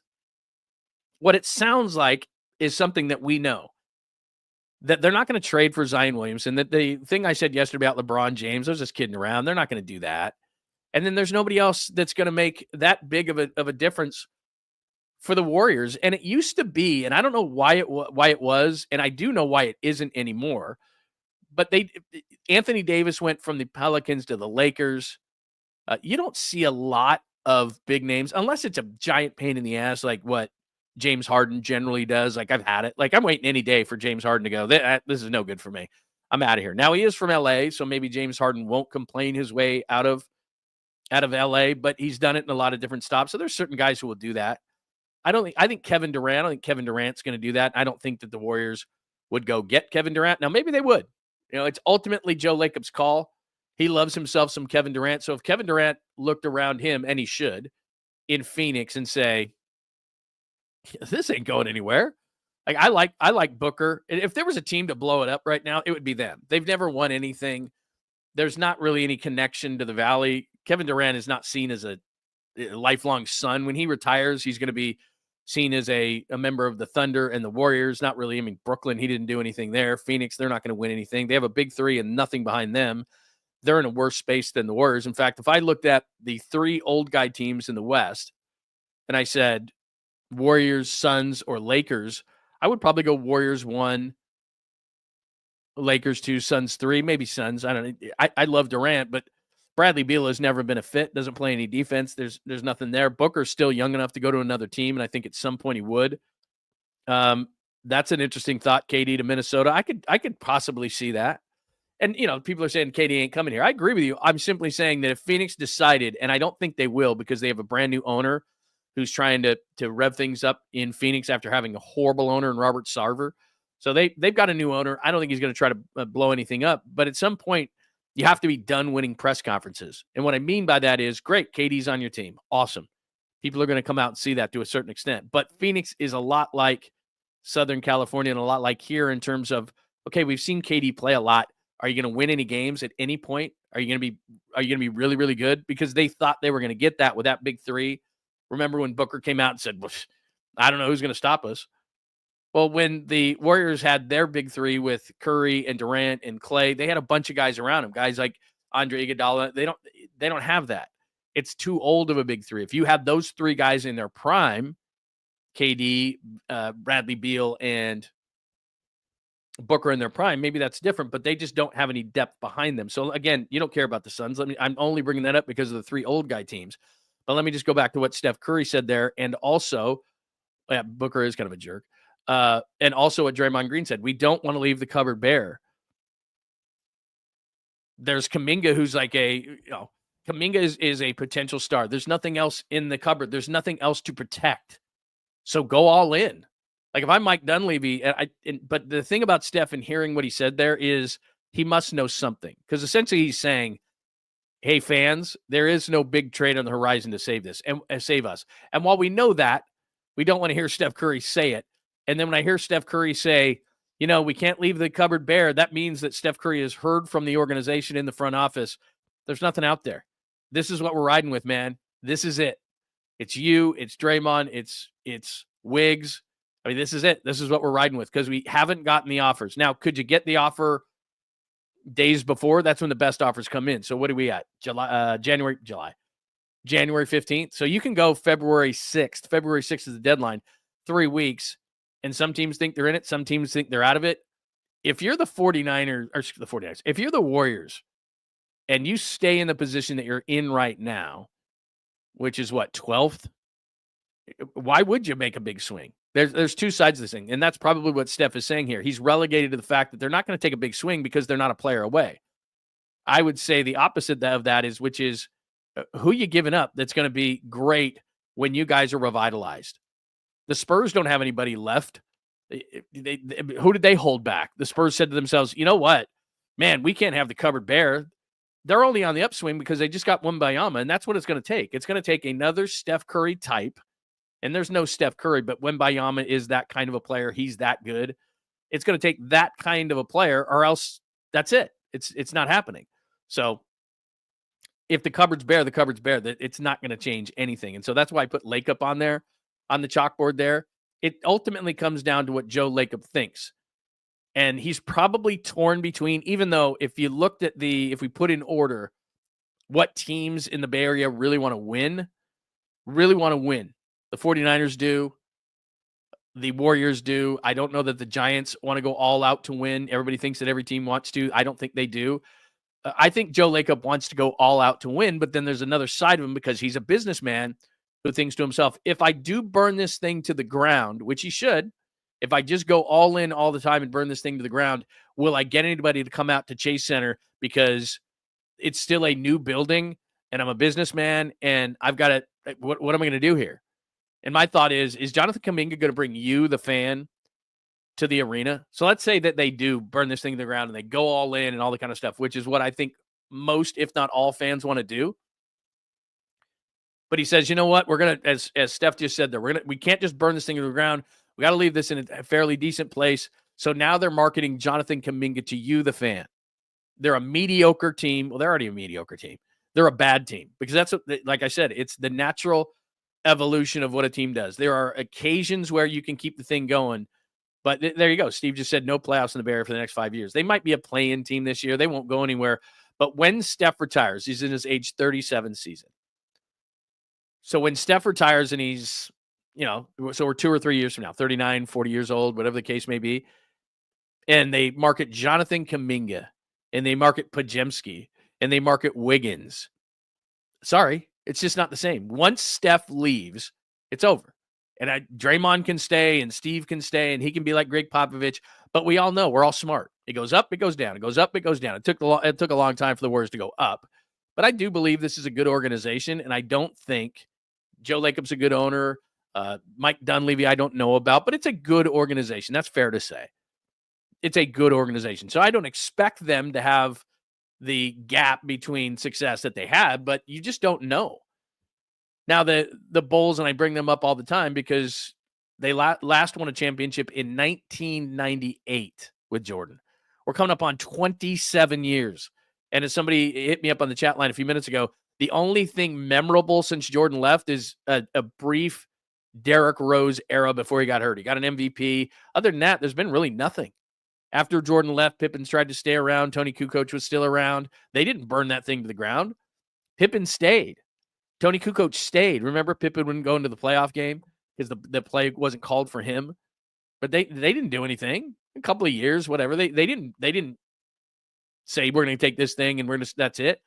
But then, Pippen got traded to Portland, to Houston, went to Portland, all that kind of stuff. Then it really hit rock bottom. But that's just what's going to happen.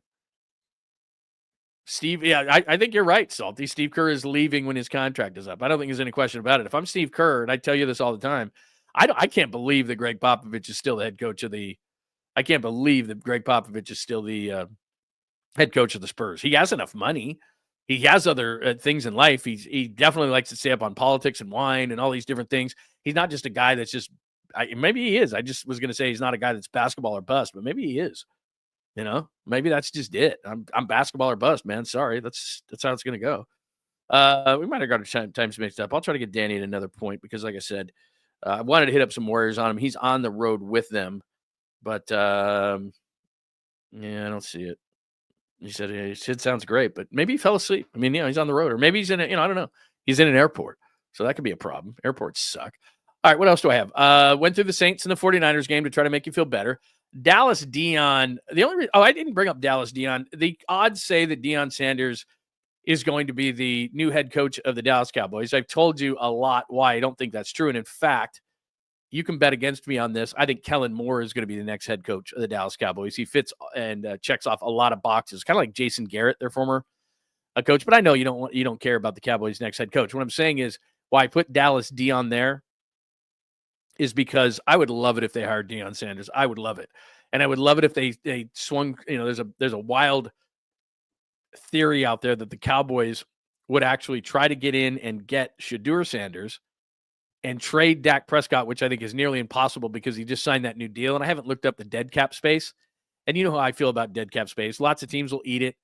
The Denver Broncos ate the most dead cap space. Tasty. The most dead cap space that there is, and they went to the playoffs. So you just never know. But anyway, I was just saying that I think that it would be amazing for the 49ers and the rest of the teams in the NFC, and the NFL if Deion Sanders got that job. It would be amazing because I think he would be awful. And I like Deion Sanders. I've told you that before. I like him. He's much better of a guy actually off the field than he is on the field when he feels like he has to put this show on, but that would be horrible. There are college coaches and there are pro coaches. Deion's a college coach. His shtick and the thing he does and all this kind of stuff, it's absolutely a college guy. NFL guys would be like, dude, you were a great player, not listening to a thing you say, not one thing. Oh, thanks for contributing, Wonder Boy. Says, I always catch your show on demand, but wanted to stop by to thank you for the great work. And I'll take all the shows you can provide us. Saturday, Sunday, whenever. Always be listening. Wonder Boy, you are the man. By the way, that is a super, if you want to get you I try to get to as many as I can, but if you absolutely have a point that you want to make and you want to contribute to the show so that I can afford Top Ramen and macaroni and cheese once again, you can always contribute to the show. Thank you, Wonder Boy. Very nice of you to say. And he brings up a great point, which is, I said this yesterday, and I want to get your thoughts. So whether you're listening or watching on X, Instagram, YouTube, maybe later, maybe in a podcast on Apple, Spotify, wherever you get your favorite podcast. And thank you, Wonder Boy. Much appreciated. I want to leave that up there for you. Appreciate it. Get your money's worth. Whatever it is, we're contemplating doing I think a Saturday would probably work best, but not at 8 a.m. I don't want you getting up at 8 a.m. Some people are complaining already that like 8 a.m, bro, come on, man. 8 a.m. But I'm thinking maybe 10 a.m. on a Saturday. What would you think? Would you want to do that? Would you pop in for a minute? And then Saturdays you're busy. It's not like the regular, like in the week where you've got everything planned out. But I was thinking about possibly doing a Saturday show just because a bunch of people were hitting me up on it. So hit me up right here in the comment section or at John Lund Radio. You can hit me up on Instagram, Twitter. I'm on a lot. We are live on Twitter right now /X. So let me know. Because if you would do it, then I would do it. Somebody's talking about Solid. We'll do a few things here, and then I'll hit up on the Caboose Pistol. And I'll check on Dan. Oh, by the way, man, I'm all over the place. Matt Mayoko tomorrow. Matt Mayoko is going to join the show tomorrow. And we will talk about the offseason for the 49ers. I don't have an exact time set, but I told him he could jump in at any time. Maybe I should tell these guys a set time. And I'll just be like, hey, man, pop in. But anyway, Matt Miyoko is going to join the show tomorrow. He was not feeling well, like bronchitis or something. So he's going to give us a little off-season scene setter for the 49ers tomorrow on the show, that being a Thursday. So make sure that you tune in for that. What else do we have? I'm going to do, like I said, the Caboose in just a second. Told you about a potential show on the weekends. We might do that. We do shows when news breaks, and we're going to do select post-game shows for the Warriors and the Giants. You're asking a question. Let me clarify this for me. You say, which team is your team? Are you talking about Bay Area teams in general? I've said this before, both on the radio and on the show. As you grow older, I don't really have a team anymore. Like growing up, my folks were from Chicago, so we were Cubs fans. I wasn't really a Bears fan.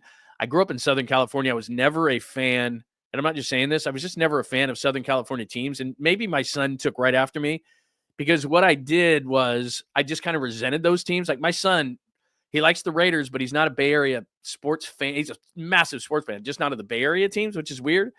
But because I think that when he was growing up here, the Giants and the Niners, because they had so much success, were kind of shoved down every kid's throat. And so he just didn't like that. And he kind of was a contrarian, and he went the other way. So that's what he was. Daniel, thank you so much for contributing on the supers. I need an old drinking story that involved cops that I have. The only, boy, am I going to tell this story? Statute of limitations is way up. By the way, let me keep that up there. I want you to get your money's worth. The first one that comes to mind, and I probably have a better one than this. I was in an amusement park one time. I don't know if this is going to be good enough for you. I was in an amusement park one time, and I was overserved. I was 21, and we had done this thing. And again, this goes back to like college stuff, where it was a stamp that they put on your hand. And so we looked at it, and we thought we can recreate that. So we did it. We recreated the stamps, but the problem was, like, they were wet and we put them on our other hand, but we put them on the wrong hand. They were supposed to be stamped on the left hand. They were stamped on the right hand. And so we had been drinking all day at this amusement park, and I was at one of the rides, and I went on to go on one of the rides, and they're like, oh, that's wrong. You're a counterfeit. So they start calling the cops over. And this is when I was young and could run. And I'm running through this park. I get outside. These guys are running right after me.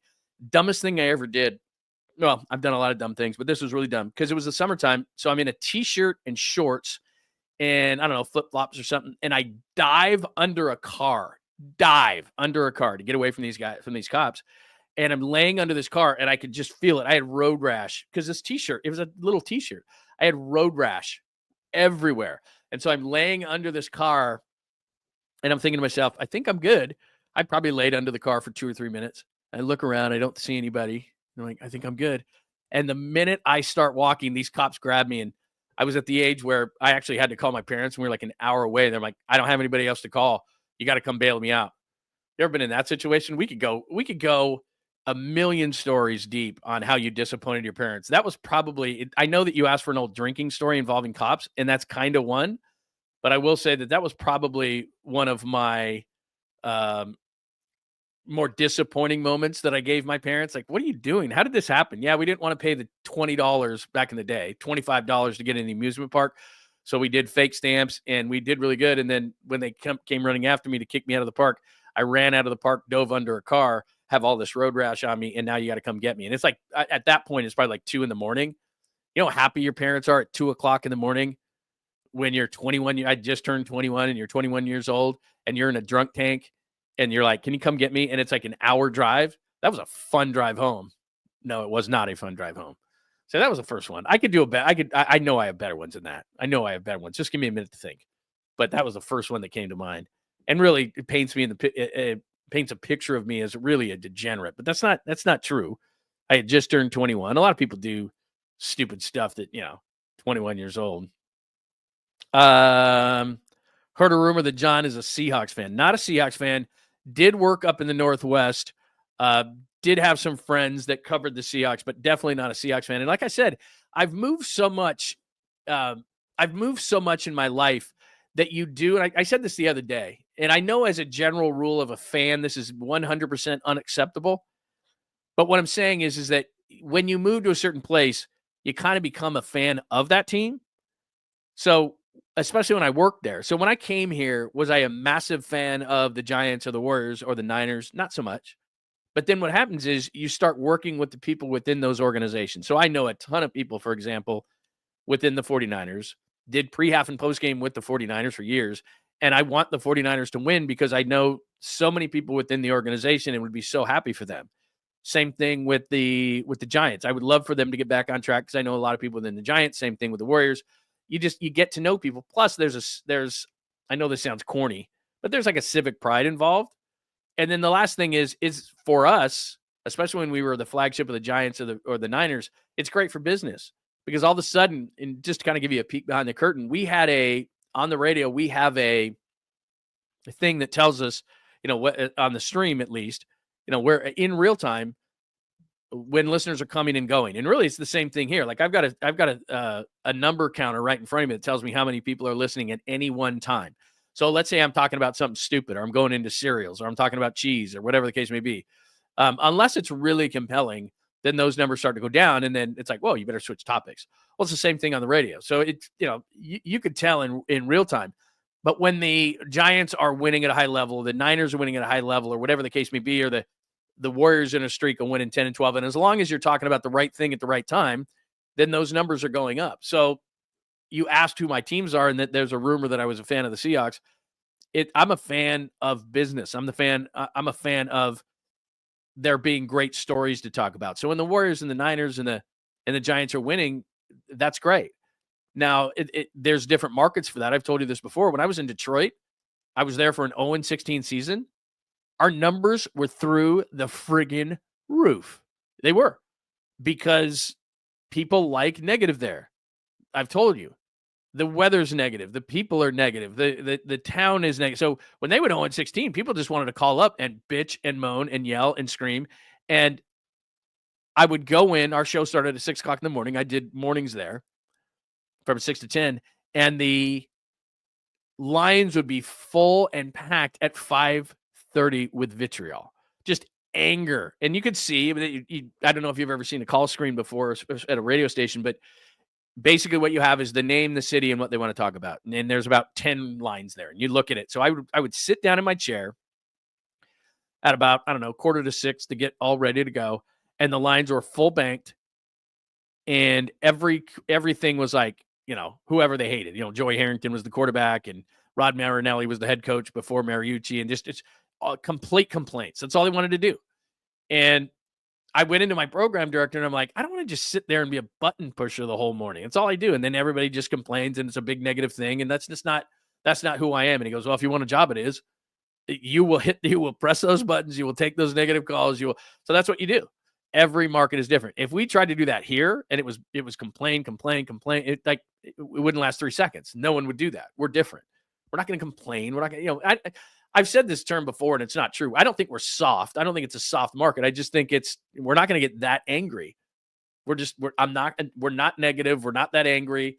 That's just not the way it's going to work. So that's a roundabout way of saying I like the teams to have success, because in a market like this in the Bay Area, successful teams means better ratings. Successful teams mean more people are going to tune in because they have a vested interest. Hardcores are always going to tune in.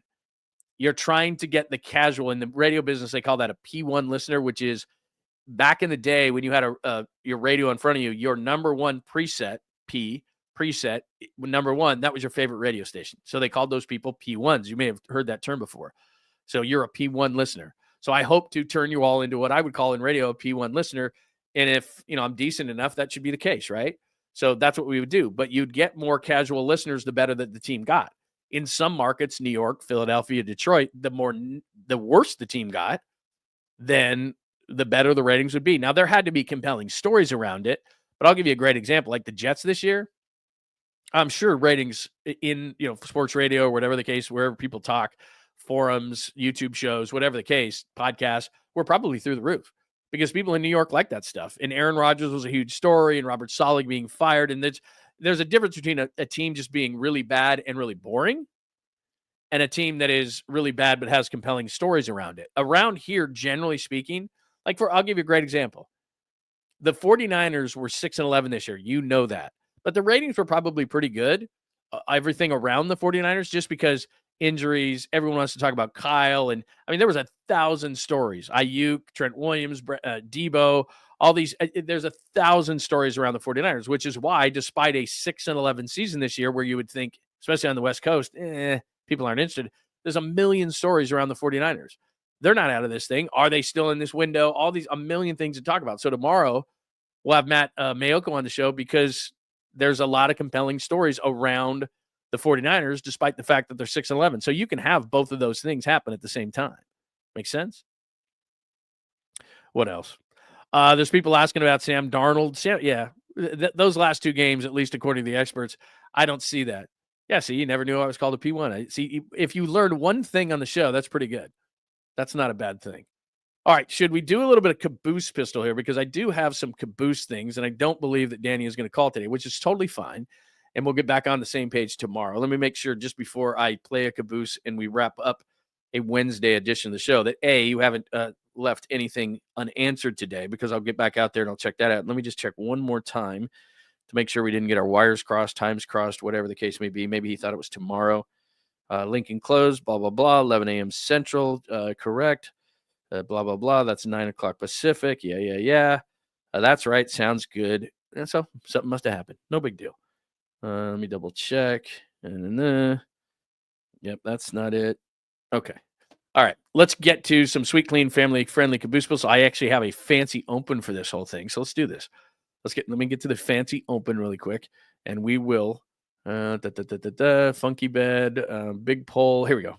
Let's do this. John Lund, Unleashed brings you the Caboose Pistol. A female officer noticed the handle of a revolver sticking out from inside the woman. What is the Caboose Pistol? Did you say Caboose Pistol? The old Caboose Pistol, everybody has one. What better way to end the show than with a what the fuck was that? Wedged in the crack of her buttocks. What? Good. I know someone who could hide a machine gun in there. Yeah. I'm sorry, we're getting off track. Just take it away, Lund, and leave me out of this, you weirdo. I'm just the reporter of the news. I am not a weirdo. A couple of things. I just flashed that up for you. So let me get that up there again. I think that we should adapt in America what they do this in Great Britain, right? Where if you have a frivolous lawsuit, then you've got to pay all the fees. So it says the Sacramento man says the Bay Bridge lights are quote unquote discriminatory and could cause suicidal thoughts in a new lawsuit.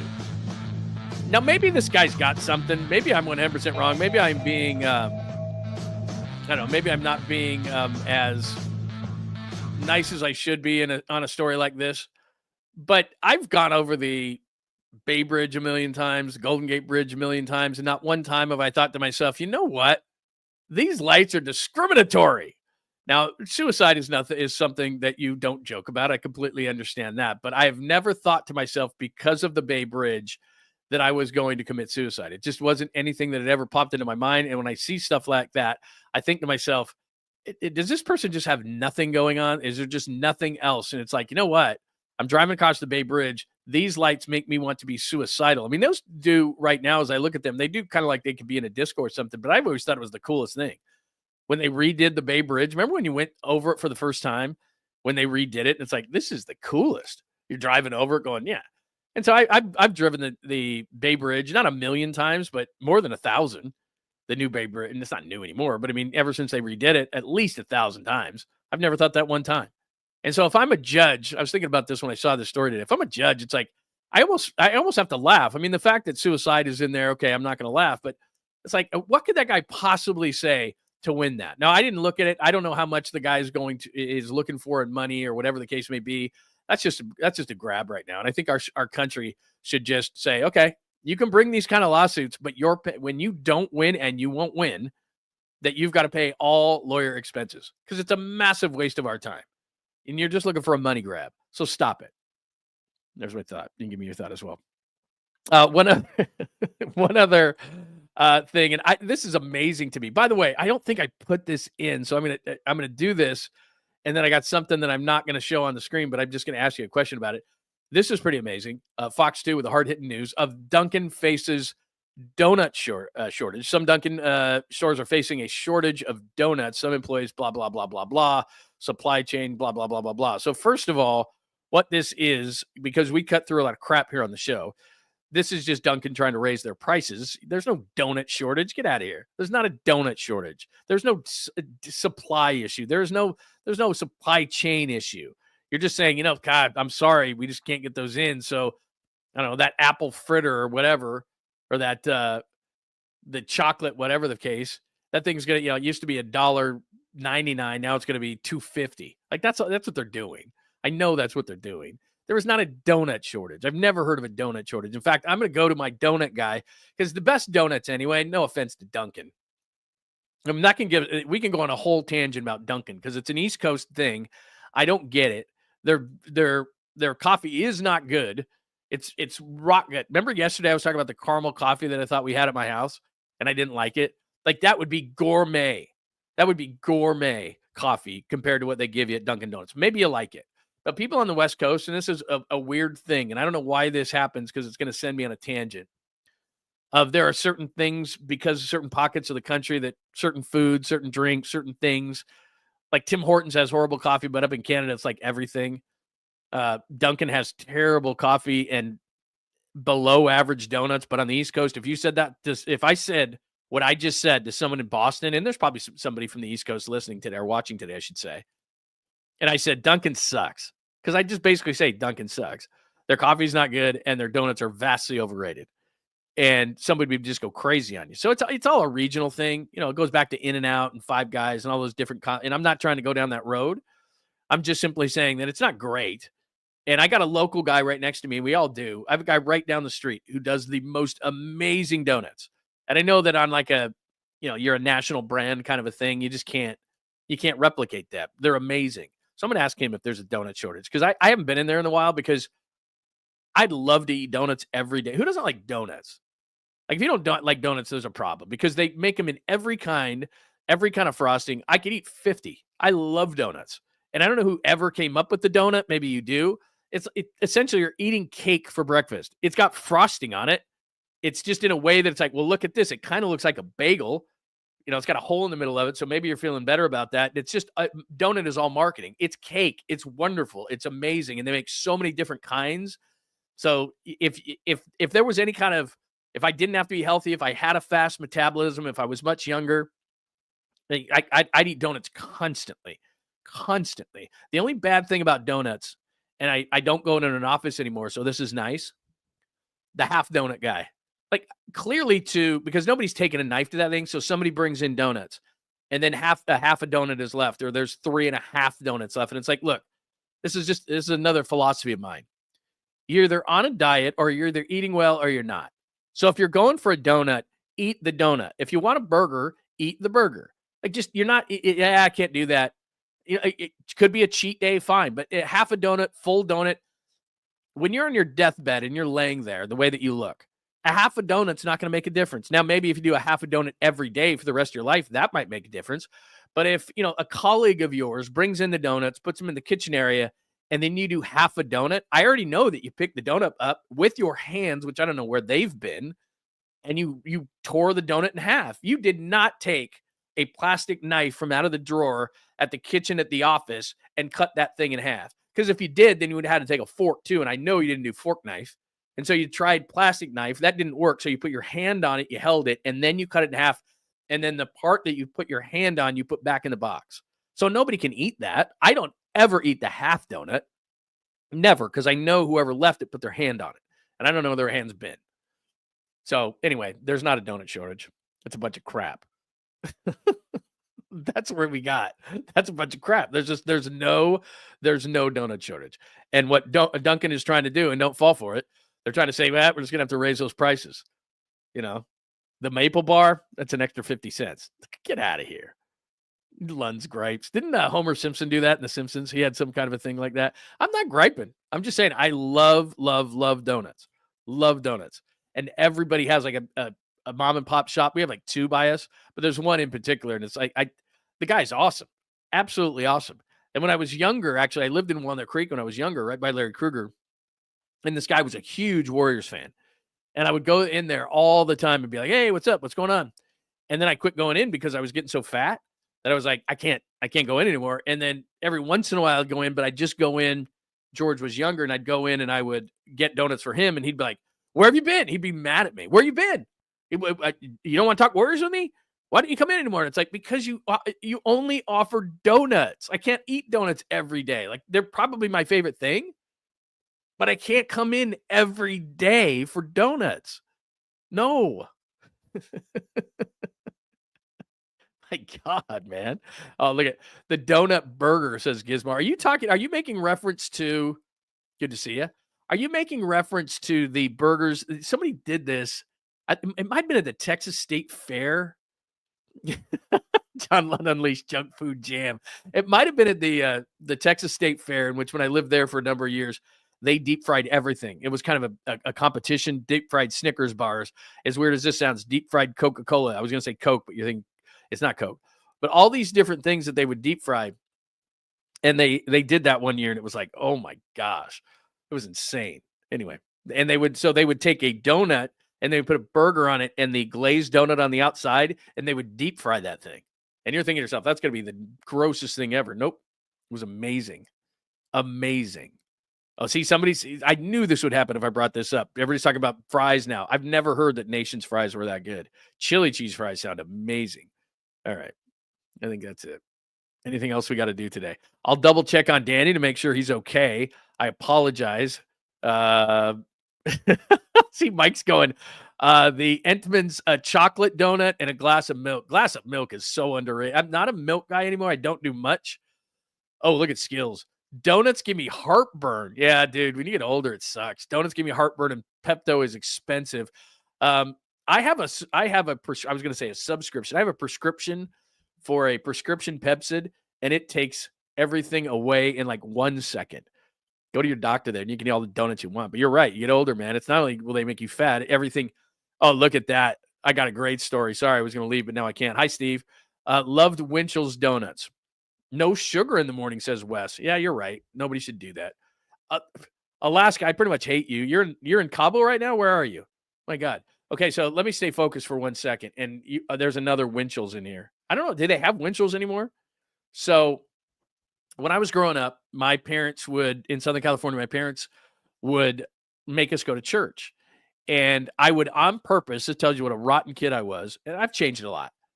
What a rotten kid I was is that they promised us Winchell's donuts after church if we were really, really good. Promised us Winchell's, and that was our place. So we had a Winchell's by us, and we'd get like a dozen donuts. I mean, back in the day, it was like, oh, donuts bad for you? I didn't know that. So we would constantly get these things. And then when they say, oh, we can't do Winchell's today, I was terrible. I would go in there because they didn't, when you were young, at least when we were going to church, they didn't let you into the big church. You had to go with, the kids and all that kind of stuff. You were young. So I would raise hell in there. It was just, that's what I would do. And it was like, we weren't going to Winchell's. Sorry, Lord, but this is going to be a problem. And then so they got to the point where they were just like, we just have to go every time. Because if we don't motivate him with Winchell's, he's going to be the devil reincarnated at the church, whatever, the kid part of the church. And everybody's going to think that we are raising the devil, which they might have been. And if I don't get Winchell's, then that's a major problem. So yeah, Winchell's was my complete motivation to behave at church growing up. Because if we didn't go to Winchell's, that was it. It was like, okay, we're going to have a major problem on our hands today if we don't go there. Yeah, I think Winchell's is out of business. I think you might be right in that. All right, what do we have? We went to so many different places. We used to have Winchell's in Vallejo. It's a Pizza Hut now. I don't think I have a Pizza Hut near me. I don't want to go on a tangent here. But I don't think I have a Pizza Hut near me. A lot of good pizza places around my house. But yeah, I haven't been there forever. Ever. I could go on a tangent about that. I used to be a place where we might go once a week, and we would dine in. Like, how many? There's no more dine-in pizza places, are there? Like, we used to dine in pizza. Like, that was a big deal to us. That tells you what kind of a family we had growing up. Like, be like a Tuesday night. Well, not Tuesday, we did tacos, but like Wednesday night, and we would go and we would sit at Pizza Hut back in the day when they look like a hut and all that kind of stuff. I don't even know if they have that anymore. But we did. We would sit there. That was like a big night out. That probably cost my dad. Well, he had a couple of beers, but we probably had it was like $30. I mean, that was a big night out. Big pizza. He'd have a couple of beers. Unbelievable. All right, what else do we have? Oh, good question, senior softball. How's Tolbert doing? Any chance he comes on? I'm working on it. In fact, I have a call today with his people. So I'm going to work on that. All right. Yeah, there you go. There's one. Mike says, Haystack No Valley Pizza. Dine in. I might do that tonight. Yeah, I don't know if there's any by us that, I mean, they have a couple of things. They kind of encourage you but discourage you. Like they're like, come on, man. Like we have a little space to eat here, but we don't really want you to come in here. Kind of like, New York pizza places. Like there's a line and there's a couple of, there's like not like a bar, liquor bar, but there's like a bar where you could stand over it and eat your pizza, but they generally want you to get the heck out of there. So that's kind of it. You are not eating ramen, Wes. I know you're not. You have that in your house. See, like I said, we have kids around, so we're not having the big ones. I got my arms like this far. Let me see if I can do that. This far apart, because when I was in college, like I said, we would go and we would buy them. We'd buy it in bulk. We'd buy big ones. We don't do that, but we do have quite a few in there. I do not get tempted by it. I do not. I look in there and I'm like, nah, not doing that. Can't do it. It's terrible for you. I think my doctor one time went off on me. I don't know how we got into the conversation, but they said, yeah, every once in a while I'll do that. And he's like, the preservatives in those noodles, it's a bread. He just started going crazy. I don't know if KMBR repossessed Tolbert's home studio. They repossessed some things for me, but I get it. That's expensive stuff. Like those radio broadcast units, like $10,000. I was thinking I was going to keep it. I was like, oh, this is sweet. And then they're like, next day, they're like, yeah, the one thing before we process your final check, we need that $10,000 broadcast unit back. I'm like, oh, man. All right. I thought I was going to get it. But anyway, whatever. Oh, he's going spicy beef. See, I can't do that. I cannot do a spicy beef top ramen. Imagine that. I just wouldn't be going. All right. Any more questions, comments, thoughts, anything like that today? Episode 33, we gave you the Saints 49ers. You want to play that one more time to make you feel good for the day? That was January 14th of 2012 against the Saints. The best game I think I've ever been to or covered that was not a championship game. Dallas Deion, I hope they hired Deion. Buster, he is not Farhan. I was asking you whether Buster, I'm going through the chalkboard there. Buster, Farhan, he hasn't gotten anybody. Are they done? That was today's theme. Are they done? The Dodgers, I think it'd be better if they got Suzuki than the Padres, because then the Padres pitching staff is that much better. The Dodgers are the Dodgers. I mean, what that's more icing on the cake. He's not going to make any difference. Retired numbers. 𝐼𝐶𝐿 said that Verlander should not get Crawford's 35. I'm not a retired numbers guy. I don't care how good you were. I put the Emmerman interview in there. I'll get a hold of him. I'm sure it's my fault. I'm sure I screwed something up. Curry, we played for you again. I think they should burn this thing to the ground. It's up to Joe Lake up there. The jacket is the thing yesterday that we played for you on TNT, where Deion Sanders actually put out a tweet. Greg Anthony gave him his jacket, but it was through Shedeur, who was sitting courtside. And Shedur's like, what in the what? And then we gave you a couple of Caboose stories as well. So that is what we went through today. And then we just went on a bunch of tangents for probably the last 30 minutes, because that's what we do if you're new to the show. So that's it. What else? Oh, thank you. Thank you for catching me live, man. Really appreciate it. There you go. Catching you live. Do remember, you don't have to catch the show live. We are live 8 a.m. right here on YouTube, which we would love it if you subscribed, liked, subscribed, all those kind of things, and told all your friends. Also, we're live on X and on Instagram. So anywhere you want to get the show live, that is fine. They do replay it on X. They do not replay it on Instagram, so you can catch it on X or on YouTube. Two other things to talk about in regards to YouTube. The supers, which we had a couple of guys pop up today and do. If you really want to get your question answered and popped on the screen, there it is. Thank you to Wonder Boy. Really appreciate that. I appreciate more and more people catching us live. And thank you to Daniel as well.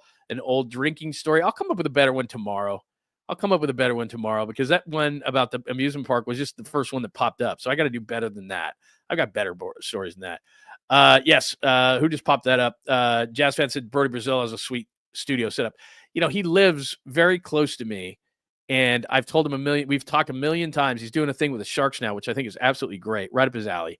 And I need to get over to his house because he has an amazing home setup. So I do know that. So I'm gonna get with that, and he's gonna join me at some point too. I have an immense amount of respect for Brody. I love that guy. Alaska Outdoor says, appreciate you, John. Come join us in Cabo. By the way, Alaska Outdoor, I appreciate you making the time for us. Eat us. EDITHS, 𝐸𝐮𝐬𝐻. I don't know why I can't say 𝐸𝐮𝐻 today. 𝐸𝐮𝐻, it, to me, is one of the best restaurants in Cabo. 𝐸𝐮𝐻. If you go there, it is kind of in the touristy area, but you got to get a reservation for it. But it is a great restaurant. If you're there for a few days, it's great. I forgot what the plantation is called. It's about a 30-minute drive outside of the touristy area. That's really cool. So I don't know where you are, but there's so many good places to go there. I have a great story for Cabo real quick. We can do that before we get out of here. It's worth it. What else do we go? Yes, we have 2 nights ago. So you did go there. Yeah, that is a great, great spot. I had a Cabo story for you, and it just slipped my mind. Let me think for a second about it. I do have one Cabo story in which I was in line, so you're going into Mexico and you got to go through and all the customs and everything.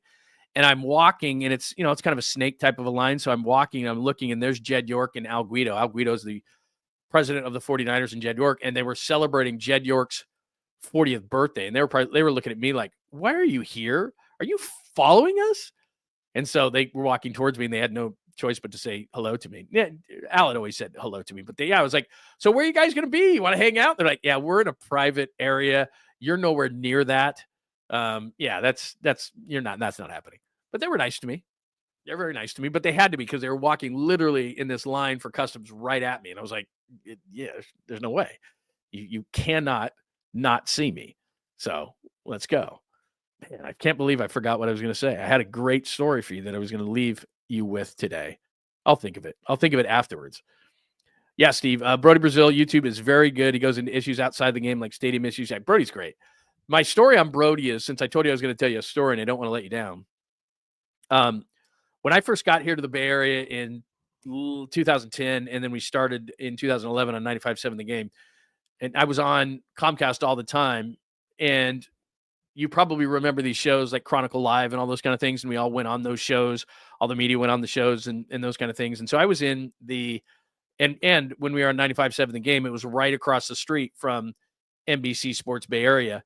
And so I used to be on that show all the time, and Brody would be doing, whether it would be A's or Sharks or whatever. And he was always sitting outside, and he was in his cubicle and everything. And we just kind of got a friendship going. And I've known Brody for basically the minute I got here. And then when I was on 95.7, we used to have Brody on all the time. So if Pop wasn't in, Brody would come in and he would do Brody's iPod. And there was also, he's awesome, man. He is genuine. Like, there's so many guys in this business that are, they might be nice in front of your face like me. No, I'm just kidding. I'm nice all the time. But they're really nice to your face. And then behind the scenes, they're a real jerk. Brody is what you see is what you get. He is incredible. Incredible. He's an awesome guy. Alaska says, I ordered the lobster and the shrimp. It was great. Yeah, if you ever go to Cabo, the restaurant is called 𝐸𝐮𝐻. And not only that, they do a bananas foster, bananas flambe, whatever the case is, where they light the stuff on fire. Incredible. And then they do an Irish coffee, and we're Irish coffee people around. They do an Irish coffee in which, I don't know how they do it, but things on fire, and they pour it into your glass when it's on, it's amazing. Just a great restaurant. And it's not, I'm not going to say it's cheap, but it's not like crazy expensive. It's awesome. So Uncle Leo says, have Marty Lurie or Mike Krukow on the show. Absolutely. One guy that reached out to me right after I was let go was 𝐾𝐨𝐧'𝐭, and 𝐾𝐨𝐧 lives up by me too. So we'll get 𝐾𝐨𝐧 on the show too. He's an amazing guy. You guys know that. I'm not telling you anything you don't know. Awesome guy. Yeah, Alaska, absolutely worth it. Let's see. This is a great one. Here, Tony. You say, when you're a year ago in Ohio, ran into Mike Brown and Sean Livingston. They're both so nice. I thank them for bringing a chip to the Bay. I didn't ask for a photo or autograph. Mike Brown's the night. I don't know. Sorry. Sometimes I just pop ones up because I closed another one and then that just popped up. Mike Brown is, I don't know Sean Livingston enough to say this. People have told me that Sean Livingston's a really nice guy, but Mike Brown is the nicest guy you could ever meet. The nicest guy you could ever meet. And as we talked about yesterday, he's doing that thing that we really love, which is he's getting money for not working. The Kings, and I'm sure he would rather be working and all those kind of things, but he is not working but getting paid. And Mike Brown's not like Robert Saleh. I bet he's just sitting on a beach somewhere. He's probably back in Cabo. You might run into him, Alaska Outdoor. You might. Tacky says, saw 𝐾𝐨𝐽 in Blackhawk once. Didn't want to bother him, but I did say, hey, 𝐾𝐾 is the nicest guy. And I know the Starbucks that you're talking about in Blackhawk because I lived up there. And I'm the opposite of that. I saw Kipe and I'm like, hey, Kipe, I know him. He knows me. And he's just like, leave me alone. No, he likes people. There are certain people that are in this business or in any business, athletes, whatever, high profile people, actors, actresses, whatever.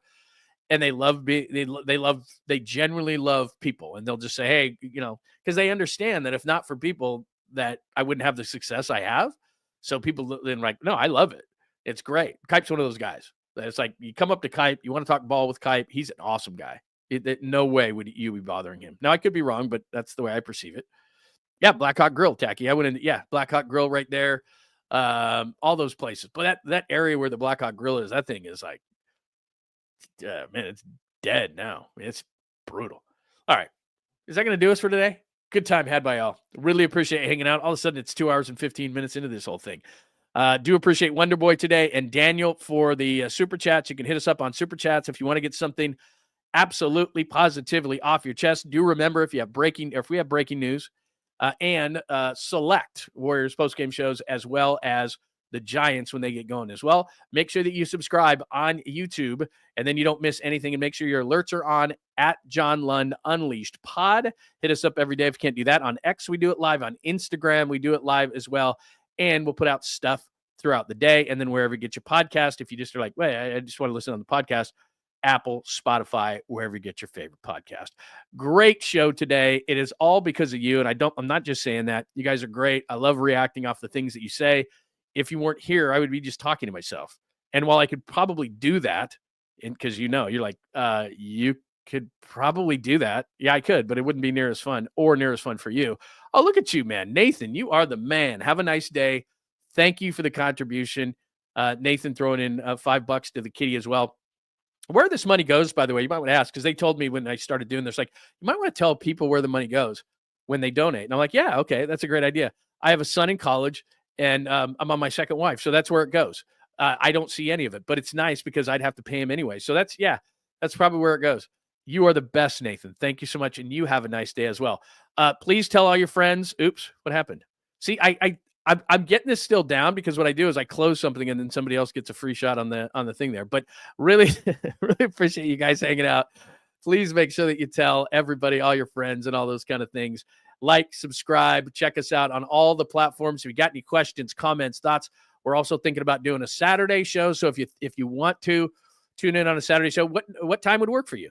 Like I said, we'll do this democratically. What time would work for you if we did a Saturday show? And again, you don't have to be here live. You can always go back and watch the show later. So thank you so much. Have a wonderful Wednesday. Matt Mayoko is going to join the show tomorrow, and we'll talk some Niners and other stuff. The Warriors play tonight against Minnesota, so we'll get into all those things. We'll do that tomorrow. Make sure you tune in. Have a wonderful Wednesday in the meantime.